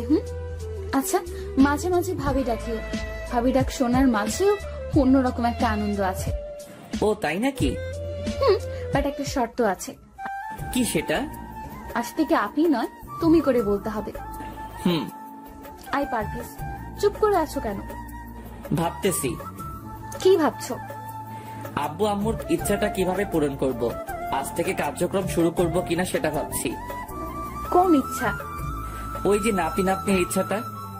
অবন্তী লজ্জায় লাল হয়ে গেল, তারপর বলল, একদম ফাইজলামো করবে না। ফাইজলামো করি তাই না? এই কথা বলেই অবন্তীর হাতটা ধরে একটা টান দিলাম। অবন্তী নিজেকে কন্ট্রোল করতে না পেরে আমার বুকের উপর এসে পড়ল। আই পারভেজ, শোনো শোনো। বলো। তোমার না অনেক ইচ্ছা ধুমধাম করে বিয়ে করা? ছিল, বাট এখন বলে লাভ কি? বলে লাভ আছে, আমাদের বিয়েটা আবারও হবে, সেটা তোমার ইচ্ছে মতোই। অনেক টাকা লাগবে, কিন্তু পাবো কোথায়? সেটা তুমি জানো, বাট যদি বিয়ের অনুষ্ঠান না হয় তাহলে কিন্তু আমি তোমাদের বাসায় যাব না, আর আমাকে টাচও করতে দিব না। এটা কেমন কথা? যেটা বলেছি সেটাই হবে। আরে ধুর, এই মুহূর্তে টাকা কই পাবো? আর আব্বু আম্মুকে কি বলবো? আচ্ছা, আব্বু আম্মুকে বোঝানোর দায়িত্ব আমার। নিচে থেকে থেকে আমার সমস্যা হয়ে গেছে, প্লিজ আজকে অন্তত উপরে থাকতে দাও। ওকে, দিব, বাট একটা শর্ত আছে। আবার কি শর্ত? আমাকে টাচ করতে পারবে না, দুজনের মাঝখানে কোলবালিশ থাকবে। আচ্ছা বাবা, ঠিক আছে, তারপরও উপরে থাকি। ওকে, এই পাশে গিয়ে শুয়ে পড়ো। আপনি ঘুমাবেন না? বলছি না তুমি করে বলতে। ও সরি। তুমি ঘুমাও, আমি পরে ঘুমাবো। কি আর করা, মাঝখানে একটা কোলবালিশ দিয়ে ঘুমিয়ে গেলাম। আমি আবার সব সময় কোলবালিশ জড়িয়ে ধরে ঘুমাই। রাতের বেলা মনে হচ্ছে কোলবালিশ নাড়াচাড়া করছে, কিন্তু কোলবালিশ এত নরম কিভাবে হয়? আস্তে করে তাকিয়ে দেখি কোলবালিশ নিচে পড়ে আছে, আর অবন্তী আমাকে জড়িয়ে ধরে ঘুমিয়ে আছে। এই জন্যই তো বলি কোলবালিশ এত নরম কেন। এটা যে আসল কোলবালিশ। যাই হোক, আমিও কোলবালিশ জড়িয়ে ধরে ঘুমিয়ে গেলাম। সকালে ঘুম থেকে উঠলাম কারো মিষ্টি হাসি দেখে, বাহ, ভেজা চুল দেখে আবারও ক্রাশ খেলাম। উঠে ফ্রেশ হয়ে নিলাম, তারপর নাস্তা করে আবার রুমে এসে অফিসের জন্য রেডি হয়ে নিলাম। অবন্তী রুমে আসলো। আই, তুমি কি এখন চলে যাবে? হুম। আচ্ছা, সাবধানে যেও, আর যাওয়ার পর আমাকে একটা কল দিও। ওকে? ওকে। ওইটা কি দেখেন তো? কোনটা? এই কথা বলে আমি যেদিকে ইশারা করেছি অবন্তী সেদিকে তাকালো, আর আমি এই সুযোগে ওর গালে একটা ভালোবাসার স্পর্শ এঁকে দিলাম। অবন্তী লজ্জায় লাল হয়ে গেল। এটা কি করলে? কোনটা? এই যে এক্ষুনি দিলাম। আমার বউকে আমি দিয়েছি, আপনার সমস্যা কোথায়? অবন্তী হাসতে শুরু করলো। এই রাতে আসবো? জি না মশাই, আপনি আর এই বাসায় আসবেন না। এবার বিয়ের জন্য প্রিপারেশন নেন। নতুন বউ সেজে আপনার বাসায় যাব, তখন পেট ভরে আদর করিয়েন। এর আগে যাতে আপনার চেহারাও না দেখি। আমাকে ছাড়া থাকতে পারবে? না পারার কি আছে? আই, তুমি বকবক না করে অফিসে যাও, দেরি হয়ে যাচ্ছে। আর হ্যাঁ, আমি আব্বু আম্মুকে আবার বলে দিব। ওকে। অবন্তীর কাছ থেকে বিদায় নিয়ে বেরিয়ে গেলাম। আজকে অন্যরকম ভালো লাগা কাজ করতেছে। তারপর অফিসে চলে গেলাম। সারাদিন অফিসে কাজ করলাম। এর মধ্যে বেশ কয়েকবার অবন্তীর সাথে কথা হলো। বিকেল বেলা আইমানকে কল দিয়ে আসতে বললাম। ওর সাথে দেখা করে কিছুক্ষণ আড্ডা দিলাম। অবন্তীর কথাগুলো বলতে লাগলাম। যাক বাবা, বেঁচে গেলাম। জানিস পারবেশ, আমি কত টেনশনে ছিলাম। আরে আমিও তো অনেক টেনশনে ছিলাম যে অবন্তী আব্বু আম্মুকে ছাড়া কিছু বোঝে না, সে কি করে আব্বু আম্মুকে ছাড়া থাকবে। সেটাই। যাই হোক, সবকিছু মিটমাট হয়ে গেছে। না রে, আরো বড় একটা প্যারায় ফেলেছে আমাকে। আবার কি? আমাদের বিয়ের তো কোনো অনুষ্ঠান হয়নি, আবার অনেকে জানেও না।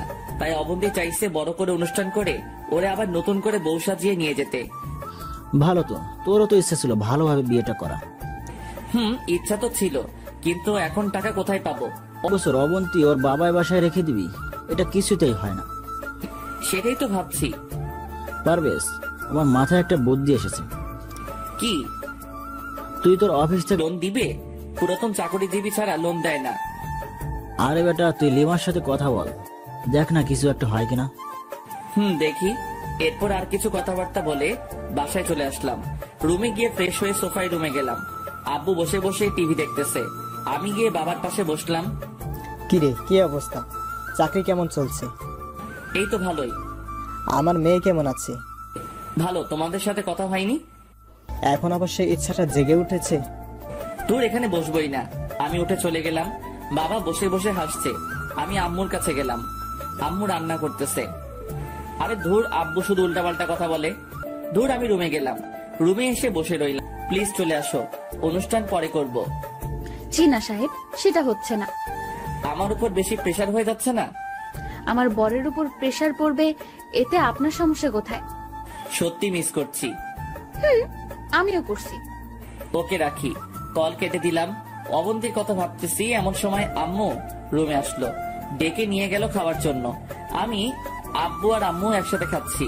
এমন সময় আব্বু বলল, জানিস পারবেশ, আমি ওনার দিকে তাকালাম। আমাদের মানে তোর আম্মুর আর আমারও অনেক ইচ্ছা ছিল আমাদের ছোট ছেলের বিয়েটা অনেক সুন্দর হবে, সবাই অনেক আনন্দ করবে। কিন্তু দেখ কেমন বাবা হলাম, আমি সেই ইচ্ছাটাও পূরণ করতে পারলাম না। আব্বু এগুলো কি বলো? টাকা হলে সব করা যাবে, এতে টেনশন করার দরকার নেই। আব্বুর মন খারাপ দেখে আমি উঠে চলে গেলাম। রাতের বেলা আব্বু আম্মু ঘুমিয়ে গেছে। আমি উঠে বের হয়ে গেলাম ভাইয়ার কাছে যাব। কয়েকদিন ভাইয়ার কাছে যেতে পারিনি, আমার ভাইটা মন খারাপ করবে। বাইরে চাঁদের আলো ছিল। আমি হেঁটে হেঁটে ভাইয়ার কবরের কাছে গেলাম। কবরের মাথা বরাবর গিয়ে বসলাম। ভাইয়ার কবরের পাশে কয়েকটা গাঁদা ফুল গাছ লাগিয়েছিলাম, সেগুলোতে ফুল ফুটেছে। দেখে মনে হচ্ছে ভাইয়া হাসতেছে। ভাইয়া কেমন আছিস? তুই হয়তো ভাবছিস আমি তোকে ভুলে গেছি। না রে ভাই, আমি তোকে ভুলিনি। সময় পাইনি তোর কাছে আসার। তোর কর্তব্যগুলো আমি অক্ষরে অক্ষরে পালন করার চেষ্টা করতেছি, কিন্তু তোর মতো পারছি না। তবু চেষ্টা করতেছি। ভাইয়া যেখানে যাই না কেন, তোর অভাবটা আমি অনুভব করি। তোর স্মৃতিগুলো আমাকে ঘুমাতে দেয় না। ঘুমাতে গেলে তোর সাথে ঘুমানোর কথা মনে পড়ে, খেতে গেলে তোর সাথে ভাগাভাগি করে খাওয়ার কথা মনে পড়ে, খেলা দেখতে গেলে তোর দলের বিরোধিতা করার কথাগুলো মনে পড়ে। আজ সব আছে, ভালো একটা চাকরিও পেয়েছি। টাকা এখন নেই, হয়তো ভবিষ্যতে হবে। সবকিছু হয়তো পাবো, কিন্তু তোকে পাবো না। ভাই আমি জানি তুই আমার উপর অভিমান করে আছিস। ভাই বিশ্বাস কর, 1 সেকেন্ডের জন্য আমি তোকে ভুলিনি। তোর অবন্তীকে আমি সর্বোচ্চ চেষ্টা করেছি ভালো রাখার, পড়ালেখা করানোর। আমি সফল হয়েছি। জানিস ভাইয়া, প্রতি রাতেই আমি মায়ের কান্নার আওয়াজ শুনতে পাই, কিন্তু আমি মাকে সান্ত্বনা দেই না। তুই আবার এটা ভাবিস না আমি স্বার্থপর। আমি আম্মুকে সান্ত্বনা দেই না এই জন্য যে আম্মুকে সান্ত্বনা দেওয়ার মতো ভাষা আমার নেই। অবন্তী এখনো তোকে অনেক ভালোবাসে। আমাকে মেনে নিলেও অবন্তীর মনে তুই যে জায়গাটা করে নিয়েছিস, সেটাতে তুই সারা জীবন থাকবি। ভাই আজকে সব আছে, শুধু তুই নেই। আর একবারের জন্য আমাদের মাঝে ফিরে আয়, দেখে যা ওদের আমি ঠিক মতো রাখতে পারছি কিনা। আর একবার এসে আমার সাথে ঝগড়া করে যা। এবার আর তোর সাথে মারামারি করবো না। তুই শুধু একবার আয়। চোখ দুটো ঝাপসা হয়ে গেছে, আর কোনো কথাই আসছে না আমার মুখ দিয়ে। আরো কিছুক্ষণ ওখানে বসে কবর জিয়ারত করে বাসায় চলে আসলাম। পরের দিন ঘুম থেকে উঠে ফ্রেশ হয়ে নাস্তা করে অফিসে চলে গেলাম। 11টার দিকে লিমা আসলো। দুলাভাই, পারভেজ নাকি এইটা? মনে হয়। কি অবস্থা? ভালো না রে, বিপদে আছি। কেন, আবার কি হয়েছে? এবার তো সবকিছু ঠিকঠাক হয়ে গেছে। অবন্তী আমাকে সবকিছু বলেছে। তুই তো হারামি, কিছুই বলবি না। এখন বল, আবার কি হয়েছে? সবকিছু বললাম। ওরে অনেক টাকা লাগবে। লোনও তো দিবে না, কারণ নতুন জয়েন করেছি। আচ্ছা, আমি ম্যানেজারকে বলে দিব। দেখ কিছু হয় কিনা। থ্যাঙ্কস দোস্ত। একটা শর্ত আছে। কিসের শর্ত? আচ্ছা বল শুনি। যদি টাকা দেয় তাহলে তোদের বাসর ঘরটা আমি সাজাবো। আমার অনেক দিনের শখ, কিন্তু কেউ আমাকে সাজাতে দেয় না। আচ্ছা ঠিক আছে, তুই আগে ম্যানেজারকে বলে দেখ। ওকে। লিমা আমার ডেস্ক থেকে চলে গেল। আমি অবন্তীকে কল দিলাম, কল দিয়ে কথাটা বললাম। এ কথা বলে মোবাইলটা রেখে দিল। লিমা কিছুক্ষণ পর ম্যানেজারের রুম থেকে বের হলো। এই পারভেজ। বলো। আমি ম্যানেজারকে বলে দিয়েছি, দেখ উনি কি বলে। আচ্ছা ঠিক আছে। ম্যানেজার হয়তো তোকে ডাকবে। যদি জিজ্ঞেস করে টাকা কেন দরকার, তাহলে বলবি যে বাসার কাজ চলতেছে। ওকে। আরো একটা গুড নিউজ আছে। কি? আজকে সানি আসবে। আমি ওরে নিয়ে আসার জন্য যাচ্ছি। সানিকে? তোর দুলাভাই, আমার হবু বর। বাহ, বিয়ের আগে এত প্রেম। বিয়ের পর কি করবি? তুই আর অবন্তী যেটা করবি, আমরাও সেটা করব। আমাকে একটু বলিস তোরা কি কি করস? মায়ের খাবি ফাজিল। আচ্ছা আমি গেলাম। ওকে, আল্লাহ হাফেজ। লিমা চলে গেল। আমি বসে বসে কাজ করতে লাগলাম। দুপুর শেষ হয়ে বিকেল হয়ে গেল, কিন্তু ম্যানেজারের কোনো খবিশ নাই। আমি ভাবতেছি টাকা হয়তো দিবে না। ছুটি হওয়ার প্রায় 20 মিনিট আগে পিয়ন আসলো আমার কাছে। স্যার আপনাকে ডাকছে। কে? ম্যানেজার স্যার, এখন গিয়ে দেখা করেন। আচ্ছা ঠিক আছে, আপনি যান, আমি আসছি। এক বুক আশা নিয়ে ম্যানেজারের রুমে গেলাম। স্যার আসবো? মিস্টার পারভেজ, আসুন ভিতরে আসুন। Thank you sir. বসুন। আমি বসলাম। আপনার নাকি টাকার খুব প্রয়োজন? জি স্যার। কত? 3 লক্ষ হলে হবে। এত টাকা দিয়ে কি করবেন? স্যার বাসার কাজ চলতেছে। কিন্তু মিস্টার পারভেজ, আপনি জয়েন করেছেন যে এখনো 1 মাস হয় নাই। আমরা এই মুহূর্তে আপনাকে এত টাকা দিতে পারি না। কেন স্যার? অন্যান্য কোম্পানিগুলোতে তো যারা কর্মকর্তা তাদেরকে লোন দেয়, আর মাস শেষে বেতন থেকে কেটে নিয়ে যায়। আমার ক্ষেত্রেও একইটাই করিয়েন। লোন দেন, আমরাও দিই, কিন্তু সেটা পুরাতন লোকদের কি? আপনি যে এই অফিসে সারা জীবন কাজ করবেন তার কোনো গ্যারান্টি আছে? সেটা না হয় ঠিক আছে, কিন্তু আমি তো আর এই মুহূর্তে চলে যাচ্ছি না। আর আমার সব কাগজপত্র আপনাদের কাছে। আপনারা ওগুলো না দিলে তো আমি অন্য কোথাও চাকরি করতে পারবো না। আমি যদি এই অফিস থেকে চলেও যাই তাহলে আপনাদের টাকা শোধ করে তারপরেই যাব। সেটা না হয় বুঝলাম, কিন্তু এতগুলো টাকার জন্য আপনাকে কিছু ডকুমেন্ট জমা দিতে হবে। কি? আপনার বাড়ির কাগজপত্র। যদি কোনো কারণে আপনি টাকা না দিয়ে চলে যান, আমরা আপনার বাড়ি দখল করব। আচ্ছা ঠিক আছে, দিব। আর আপনার বর্তমান বেতন 25,000 টাকা। আমরা প্রতি মাসে 5,000 টাকা কেটে নেব, বাকি 20,000 টাকা পাবেন। Okay sir. ওকে, কালকে আসার সময় বাড়ির কাগজপত্র নিয়ে আসবেন, ঠিক আছে? আসি স্যার। সালাম দিয়ে বের হয়ে গেলাম। তারপর বাসায় চলে গেলাম। রাতে বসে বসে ভাবতেছি কি করে আব্বু আম্মুকে কাগজের কথা বলবো। খাওয়ার সময় আব্বুকে বলে দিলাম দলিলের কথা, বাবা কিছুই বলল না। খাওয়া শেষ করে আমি রুমে চলে গেলাম। কিছুক্ষণ পর আব্বু একটা ফাইল নিয়ে আমার রুমে আসলো, আমার হাতে দিয়ে বলল, এখানে সবকিছু আছে। আমি জানি তুই খারাপ কিছু করবি না, আমি তোকে আমানত দিলাম। আমি কিছুই বললাম না, ফাইলটা রেখে দিলাম। অবন্তীকে কল দিলাম, কিছুক্ষণ কথা বলে মোবাইলটা রেখে দিলাম। তারপর ঘুমিয়ে গেলাম। সকালে ঘুম থেকে উঠে ফ্রেশ হয়ে নাস্তা করে অফিসে চলে গেলাম। সোজা ম্যানেজারের রুমে গেলাম। ফাইলটা ওনার হাতে দিয়ে আমি আমার ডেস্কে গিয়ে কাজ করতে শুরু করলাম। 11টার দিকে পিয়ন এসে ডেকে নিয়ে যায়, ম্যানেজার নাকি আমাকে ডাকতেছে। ম্যানেজারের রুমে গেলাম, উনি আমাকে একটা চেক কেটে দিল। আমি তো খুশিতে শেষ। যাই হোক, ম্যানেজার থেকে 1 ঘন্টার জন্য ছুটি নিলাম, না হলে বিকেল বেলা ব্যাংক বন্ধ হয়ে যাবে। আইমানকে কল দিয়ে আসতে বললাম। তারপর আইমান আসলো, ওরে নিয়ে টাকাটা ব্যাংক থেকে নিয়ে আসলাম।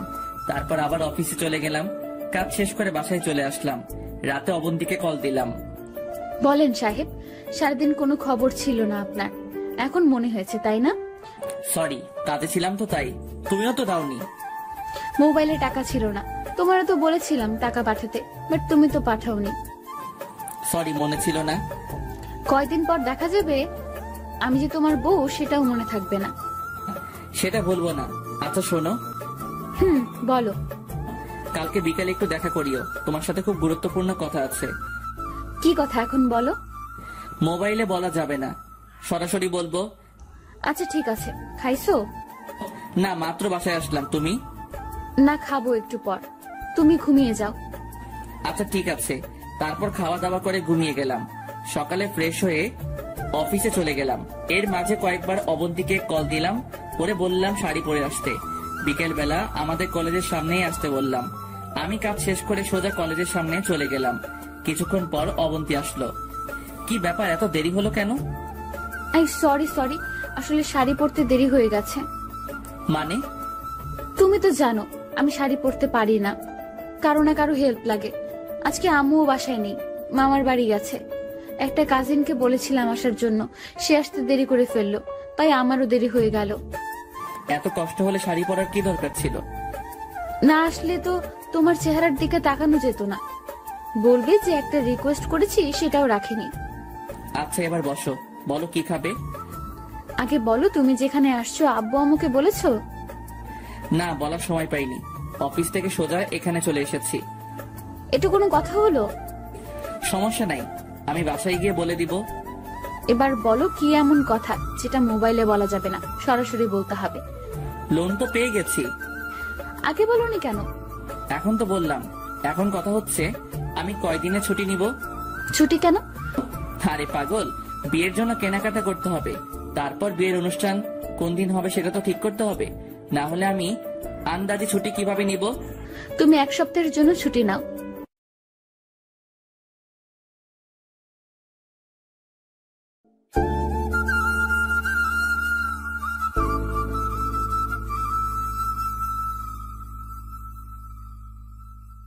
আরে পাগল, বিয়ের জন্য কেনাকাটা করতে হবে।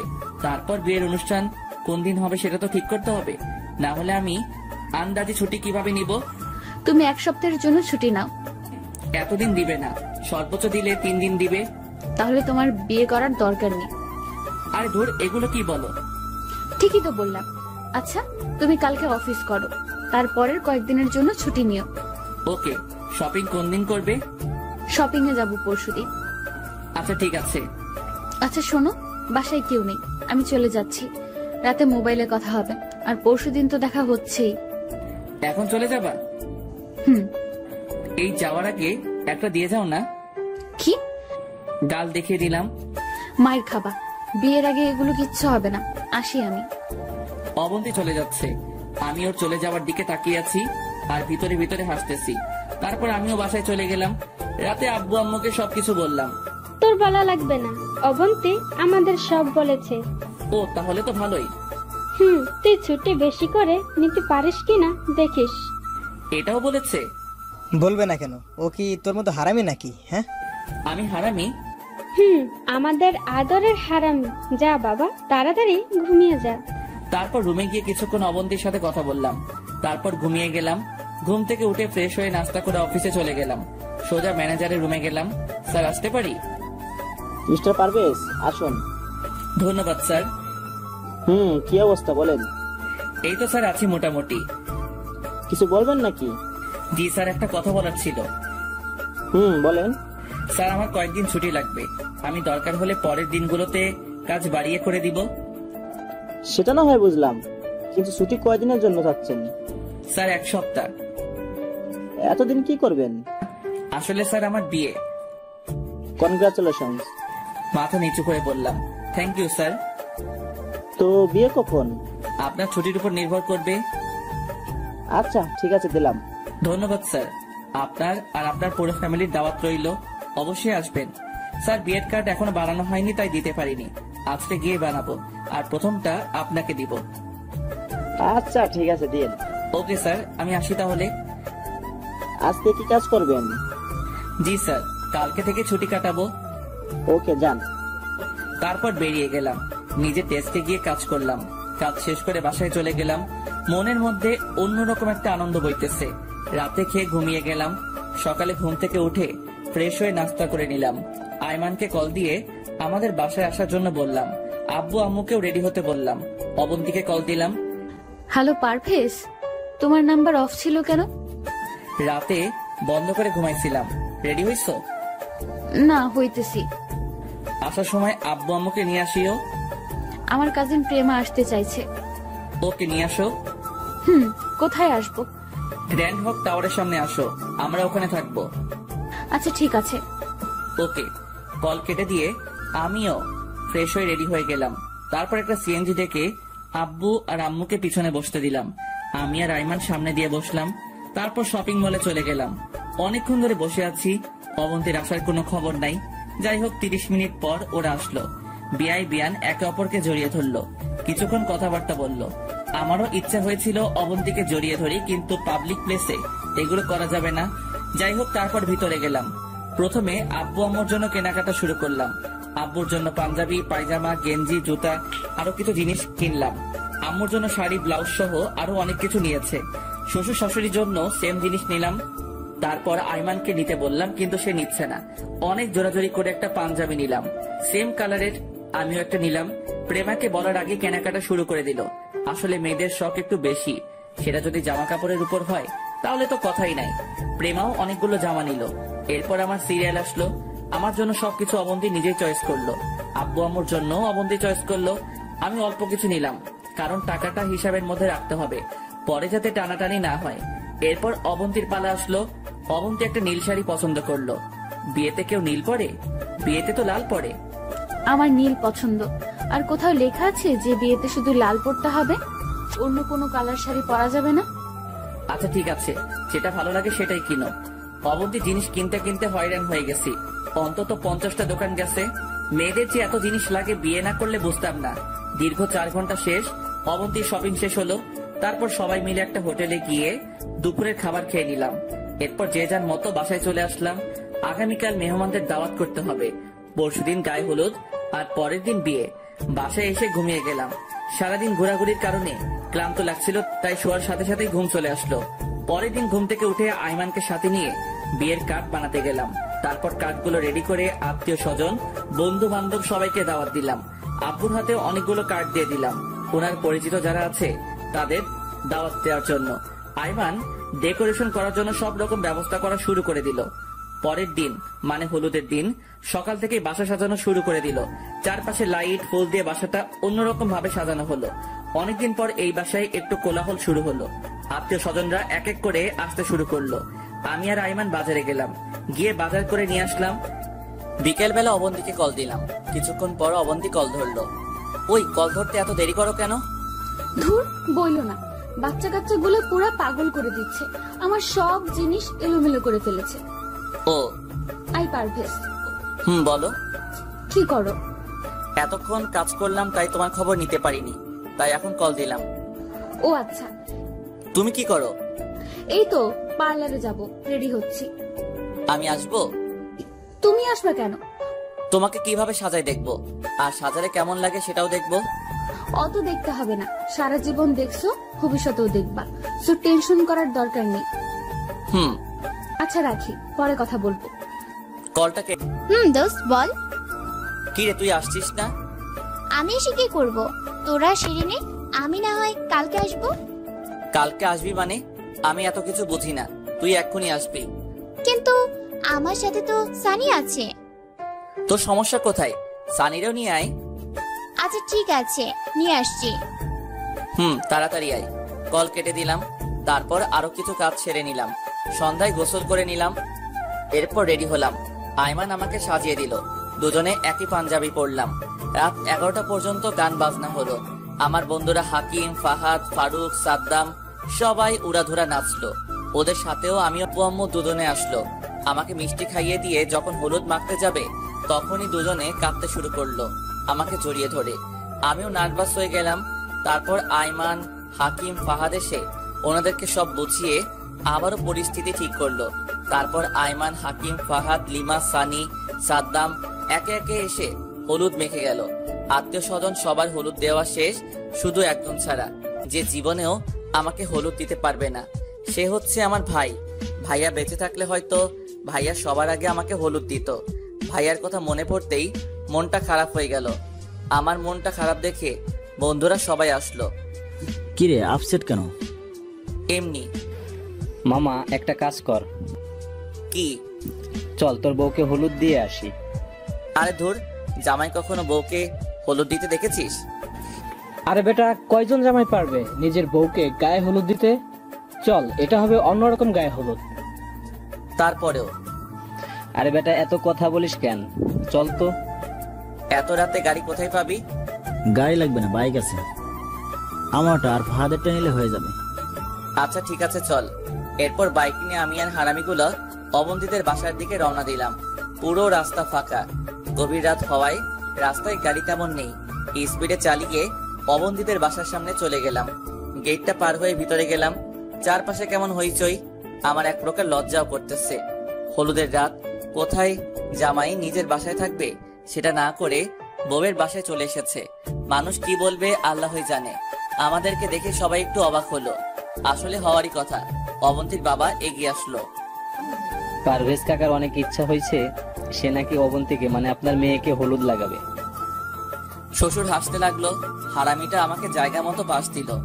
শ্বশুর সামনে দিয়ে হাঁটতে লাগলো আর আমরা পিছনে। এই শালা, আমি এসেছি নাকি তোরা নিয়ে আসছিস? ঠিক আছে চল, তাহলে তোর হলুদ দেওয়া লাগবে না। মানে কি? তাহলে নিয়ে আসলি কেন? এই চুপ থাক, আমরা এই বাড়িতে এসেছি ভালো কোনো মেয়ে আছে কিনা সেটা দেখার জন্য। শালা, এতক্ষণে তোদের মতলব বুঝেছি। দাঁড়া, আমি সবাইকে বলে দিব। তাহলে বলবো তুই বাসা থেকে চুরি করে এখানে এসেছিস, কাউকে না জানিয়ে পিছনের দরজা দিয়ে চোরের মতো বের হয়ে এখানে এসেছিস। ব্ল্যাকমেইল করছিস? এই চুপ থাক, আগে ভিতরে চল। ভিতরে গেলাম। ব্ল্যাকমেইল করছি? ভিতরে গেলাম। সবাই অবন্তীকে হলুদ লাগাতে ব্যস্ত। আমাদেরকে দেখে একটু টাস্টি খেলো। ভিতরে গিয়ে বসলাম। অবন্তীর হলুদ লাগানো প্রায় শেষ পর্যায়ে, আর কয়েকজন বাকি আছে। অবন্তীর আত্মীয়রা সবাই এসে আমাদের সাথে কথা বলতে শুরু করলো। যথেষ্ট আপ্যায়ন করা হলো। অবন্তী আমাকে দেখে বারবার তাকাতে লাগলো, আর অবন্তীর দিক থেকে চোখ অন্য কোথাও ফিরাচ্ছি না, কারণ অবন্তীকে অসাধারণ লাগছে। আমরা গিয়ে কয়েকটা চেয়ার নিয়ে বসলাম। আমাদেরকে হলুদ দেওয়ার জন্য ডেকে নিল। প্রথমে সাদ্দামকে পাঠালাম, তারপর ফাহাদ, হাকিম, আইমান, সব শেষে আমি গিয়ে অবন্তীর পাশে বসলাম। কানে কানে বললাম, সারপ্রাইজটা কেমন দিলাম? অবন্তী মুচকি মুচকি হাসছে। একটু পর হাকিম এসে আমার কানে কানে বলল, বাটির মধ্যে যতগুলো হলুদ আছে সবগুলো একসাথে মাখবি। যদি একটু কম হয় তাহলে এখানে চিৎকার দিয়ে এমন বাস দিব কল্পনাও করতে পারবি না। আমি পুরো আবুল হয়ে গেলাম। বাকি হারামিগুলার দিকে তাকালাম, ওরা ইশারায় সেটা করতে বলল। কি করব বুঝতে পারছি না। এমন সময় অবন্তী একটা মিষ্টি আমার মুখের সামনে তুলে ধরে, আমার দিকে তাকিয়ে মুচকি একটা হাসি দিল। আমি খেয়ে নিলাম, তারপর ওরেও খাইয়ে দিলাম। তারপর অবন্তী অল্প একটু হলুদ নিয়ে আমার মুখে আর গলায় মেখে দেয়। আমি ওই হারামিগুলোর দিকে তাকালাম, সবাই ইশারায় বলতেছে সবগুলো লাগিয়ে দেওয়ার জন্য। তারপর আমি অবন্তীকে ইশারায় অন্যদিকে তাকাতে বললাম। সে যখন অন্যদিকে তাকালো, আমি পুরো বাটির হলুদ নিয়ে ওর মুখে মেখে দিলাম। অবন্তী তো পুরো টাসকি খেয়ে গেল। তারপর অবন্তী ওর মুখ থেকে কতগুলো হলুদ নিয়ে আমার চোখ, কান, গলা আর কোথাও বাকি রাখেনি। হাকিম, ফাহাদ আর আইমান আমার কাছে আসলো। তারপর ওরাও আমাকে পুরো শরীরে হলুদ লাগাতে শুরু করলো। আইমান আমাকে ডাক দিয়ে সাইডে নিয়ে আসে। গিয়ে দেখি বাকিরাও আছে। কিরে, এখানে নিয়ে আসলি কেন? পারভেজ বন্ধু, আরো একটা কাজ বাকি আছে। আবার কি? তুই অবন্তীকে কোলে নিয়ে রুমে দিয়ে আসবি। মানে কি? এত মেহমানের সামনে ওরে কোলে নিলে সবাই কি বলবে? আরে বেটা, লোকে বলুক, তাতে তোর সমস্যা কোথায়? তুই তোর বউকে কোলে নিবি। আরে না, এটা হয় না। হবে হবে, সব হবে। কেমনে? সবার সামনে গিয়ে বলবো আপনাদের আদরের জামাই এখানে আসার আগে মদ খেয়ে এসেছে, যার কারণে এগুলো করতেছে। মানে কি? সবাই তো জানে আমি ভালোবেসে এগুলো করছি। তোমার ভালোবাসার উপর একটু পরে ঠাডা পড়বে। না ভাই, এগুলো করিস না। আমার একটা ইজ্জত আছে। তোর ইজ্জতের গোষ্ঠী কিলাই, যেটা বলছি সেটা কর। তুই অন্তত আমাকে সাপোর্ট। আগে স্টেজে চল। তারপর আবারও স্টেজের সামনে আসলাম। দেখলাম অবন্তী ওর কাজিন আর বান্ধবীদের সাথে নাচতেছে। আমি ওর দিকে তাকিয়ে আছি। কি রে, তুই নাচবি নাকি? আর বাস দিস না ভাই, এমনিতে যেগুলো দিছস সারা জীবন মনে থাকবে। এই পারভেজ মামা, এবার যা, সবাই বাসায় চলে যাচ্ছে। একটু পর যাই। শালা, এখন যাবি না হলে? না না ভাই, যাচ্ছি। শালা তোরা বন্ধু নামে শত্রু। এত সুন্দর করে সাজিয়ে আমাকে বাস দিবে কল্পনাও করিনি। যাই হোক, 500 গ্রাম সাহস নিয়ে অবন্তীর সামনে গেলাম। সে আমাকে ইশারায় জিজ্ঞেস করলো কি।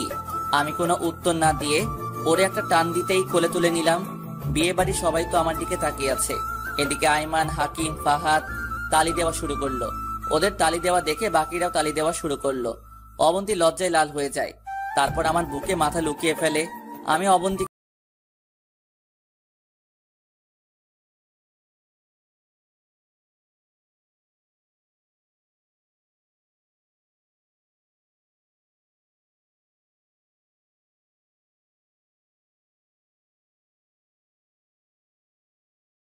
কালকে কি করিলেন? আজকে এখানে থেকে যাই। কোনো দরকার নেই, আজকে চলে যাও, কালকে তো দেখা হচ্ছে। তাহলে একটা আদর দাও। মায়ের খাওয়া বলে দিলাম। যাও এখন, কেউ চলে আসবে, দরজাও খোলা। দাঁড়াও, দরজা লাগিয়ে দিয়ে আসি। যখন উঠে দরজার কাছে গেলাম, দেখলাম অবন্তীর কাজিন যাই সবাই আসতেছে। দূর সব জায়গায় আমি ব্যর্থ। অবন্তীর দিকে একরাশ হতাশা নিয়ে তাকালাম। সে আমার দিকে তাকিয়ে তাকিয়ে হাসছে। তারপর ও রুম থেকে চলে আসলাম।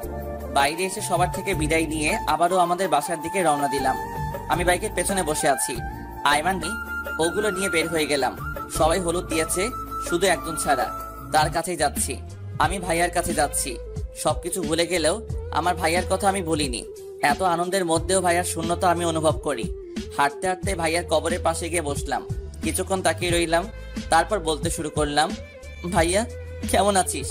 আমি জানি তুই অভিমান করে আছিস। প্লিজ ভাই, অভিমান করিস না। আমি ব্যস্ত ছিলাম, তাই আসতে দেরি হয়ে গেছে। কিন্তু বিশ্বাস কর, তোর কথা আমার মনে ছিল। ভাইয়া, তুই তো জানিস আজকে আমার গায়ে হলুদ। সত্যি বলতে আজকে গায়ে হলুদের কোনো কথা ছিল না, কারণ আমার বিয়েটা অনেক আগেই হয়ে গেছে। অনুষ্ঠান ছাড়া হয়েছে, কিন্তু ছোটবেলার ইচ্ছা আর অবন্তীর জন্যই এই অনুষ্ঠানটা করতেছি। ভাইয়া, সবাই তো আমাকে হলুদ দিল, তুই দিবি না? জানি তুই অভিমান করে দিয়েছিলাম, আর পুরো বাটি দিয়ে দিয়েছিলাম, তুইও আমাকে দিয়েছিলি। তারপর আমাকে জড়িয়ে ধরে ঘুমিয়েছিস। আজকে যখন আমি অবন্তীকে পুরো হলুদ মেখে দিলাম, তখন অবন্তীর চেহারায় আমি তোকে দেখেছিলাম। জানিস ভাইয়া, আমার বুক ফেটে কান্না আসতেছিল, কিন্তু কাউকে কিছু বুঝতে দেইনি। ভাইয়া, তুই তো আমাকে হলুদ দিতে যাসনি, তাই আমি চলে আসছি। দিবি না ভাইয়া আমাকে হলুদ? দেখ, সত্যি আমি আসছি। নিবি না আমাকে বুকে জড়িয়ে? ডাকবি না পারভেজ বলে? আর একবার ডাক না ভাইয়া, তোর মুখ থেকে আবার পারভেজ ডাকটা শুনতে চাই। দে না ভাইয়া আমাকে একটু হলুদ লাগিয়ে, অল্প একটু দে ভাইয়া। আচ্ছা তোর দেওয়া লাগবে না, আমি তোকে লাগিয়ে দিচ্ছি। তারপর বাটি থেকে হলুদগুলো নিয়ে কবরের উপরে ভাইয়ার মুখ বরাবর মেখে দিলাম। না পারলাম না আর চোখের পানি ধরে রাখতে। চোখের সামনে সবকিছু ঝাপসা দেখতে লাগলাম। আমি ভাইয়ার কবরের কাছে বসে আছি, এমন সময় আব্বু কল দিল। কিরে কোথায় তুই? এই তো বাইরে আসছি। একটু পর ফজরের আজান দিবে, তুই বাইরে কি করিস? তাড়াতাড়ি বাসায় আয়। আসছি। কল কেটে দিল। আমি ভাইয়ার পাশে আরো কিছুক্ষণ বসে রইলাম। তারপর উঠে বাসার দিকে হাঁটতে শুরু করলাম, কিন্তু মনে হচ্ছে ভাইয়া আমাকে যেতে দিচ্ছে না, পেছন থেকে টানতেছে। আসলেই আমার ভাইয়া আমাকে যেতে দিচ্ছে না, কারণ আমি জানি এখানে আমার ভাইয়া খুব একা। যে ভাই বাসায় থাকতে আমাকে ছাড়া ঘুমাতো না, রাতে কোথাও গেলে আমাকে সাথে নিয়ে যেত, ভূতের ভয়ে বেশি রাতে বাসার বাইরে যেত না, সেই ভাই এখানে একা একা কি করে থাকবে? আমি স্বার্থপরের মতো হাঁটা দিলাম। ভাইয়ার কথা যত মনে পড়ছে ততই চোখ দিয়ে পানি বের হচ্ছে। অতঃপর আমি বাসায় চলে আসলাম। বাবার সাথে কথা বলে নিলাম। বাবা হয়তো বুঝতে পেরেছে আমি কোথায় গিয়েছি, কারণ পাঞ্জাবিতে মাটি লেগে আছে। বাবা কিছুক্ষণ তাকিয়ে থাকলো, উনার চোখেও আমি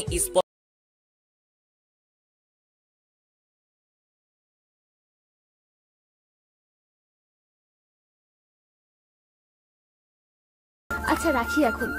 অবন্তী কল কেটে দিল। আমি হারামিগুলার দিকে তাকালাম। একটা শরীর খাটে, পা ফ্লোরে, সাদ্দাম হা করে আছে। হাকিমের লুঙ্গি মাথার উপরে উঠে গেছে। আয়মানের মোবাইলটা নিয়ে সবার একটা ছবি তুললাম। শালারা এতদিন আমাকে বাস দিয়েছে, এবার দেখ আমি তোদের কিভাবে বাস দেই। ছবি তুলে ওদেরকে ডেকে দিলাম। আমি চলে গেলাম ফ্রেশ হতে। বাইরে এসে দেখি সবাই উঠে গেছে। আমি গিয়ে নাস্তা করে আবার রুমে আসলাম। কমিউনিটি সেন্টারে কল দিলাম কি অবস্থা জানার জন্য। সেখানে আব্বু আর মামা আছে। যাক তাহলে আর সমস্যা নাই। হারামিগুলা এখনো ঘুমাচ্ছে। লাঠি দিয়ে সবাইকে তুললাম। ওরা উঠে গেল, নাস্তা করে নিল। লিমা আর সানিকে দেখতেছি না, তাই কল দিলাম। কিরে কই তোরা? আমরা তো কালকে রাতেই চলে আসছি, তোকে খুঁজছিলাম কিন্তু কোথাও পাইনি, পরে আঙ্কেল আন্টিকে বলে চলে আসছি। ও আচ্ছা, তো এখন চলে আয়।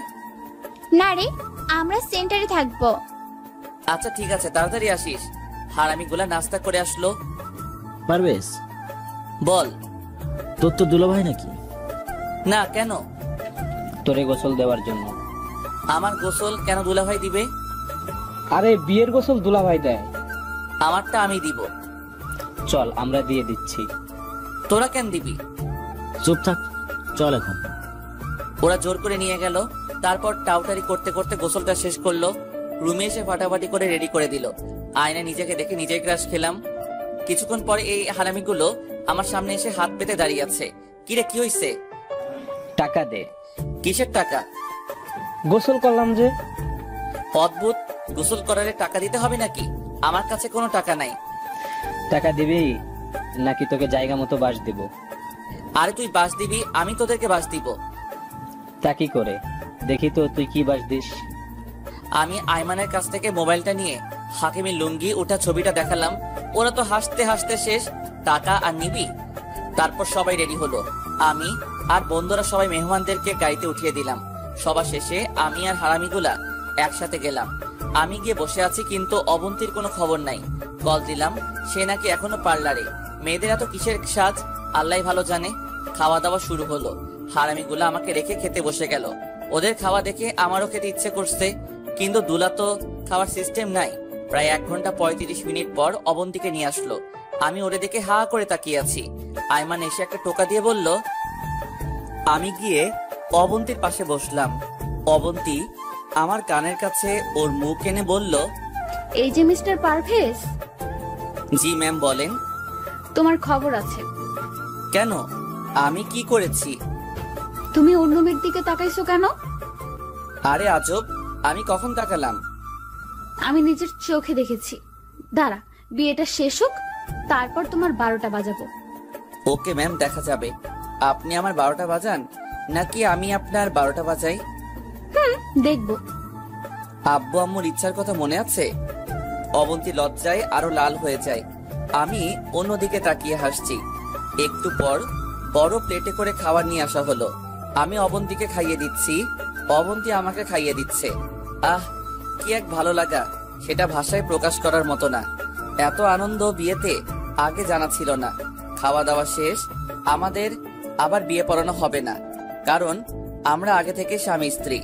আগে যেহেতু কালিমা পড়ে আল্লাহকে সাক্ষী রেখে অবন্তীকে বিয়ে করেছি, এখন নতুন করে এগুলো লাগবে না, শুধু অনুষ্ঠানটা করে নিলাম।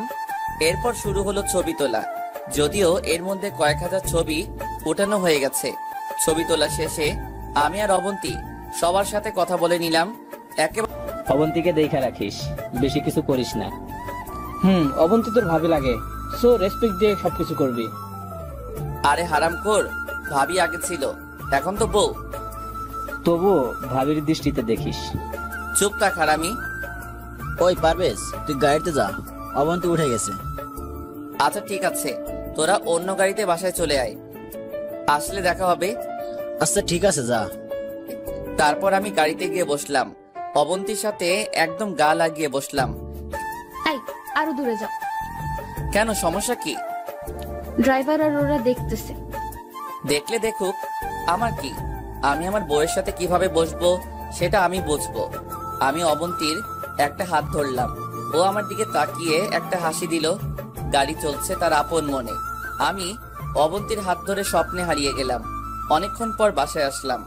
আমার এক খালাতো ভাইয়ের বউ অবন্তীকে কোলে করে বাসায় নিয়ে যায়। আমি বের হয়ে ড্রেস চেঞ্জ করে বাইরে চলে আসলাম।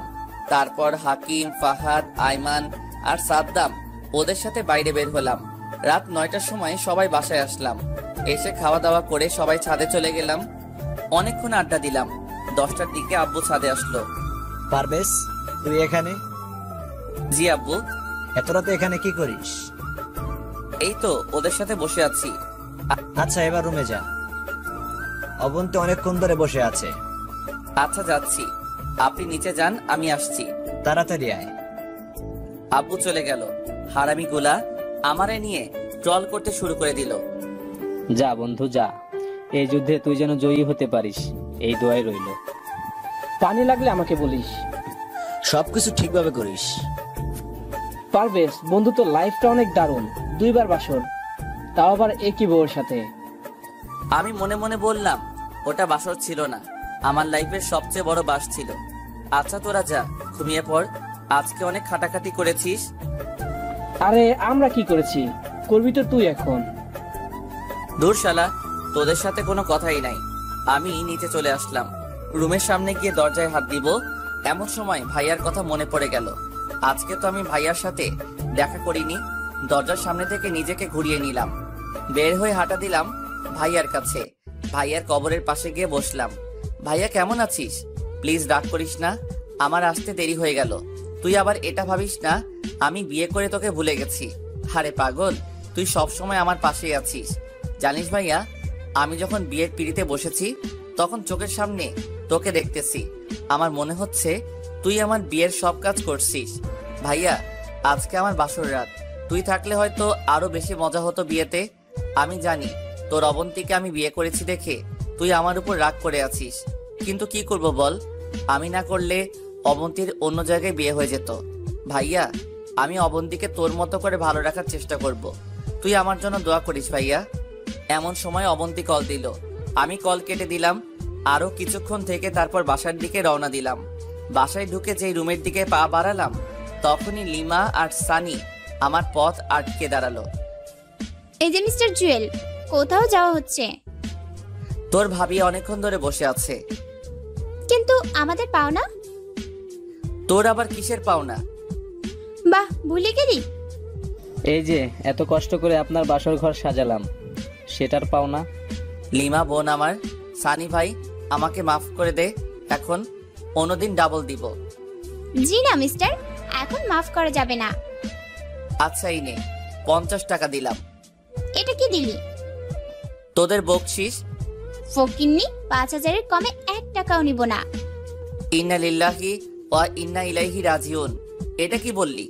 পুরো বিয়েতেও তো 5000 খরচ হয়নি, আর বাসর ঘরের জন্য 5000 দিব?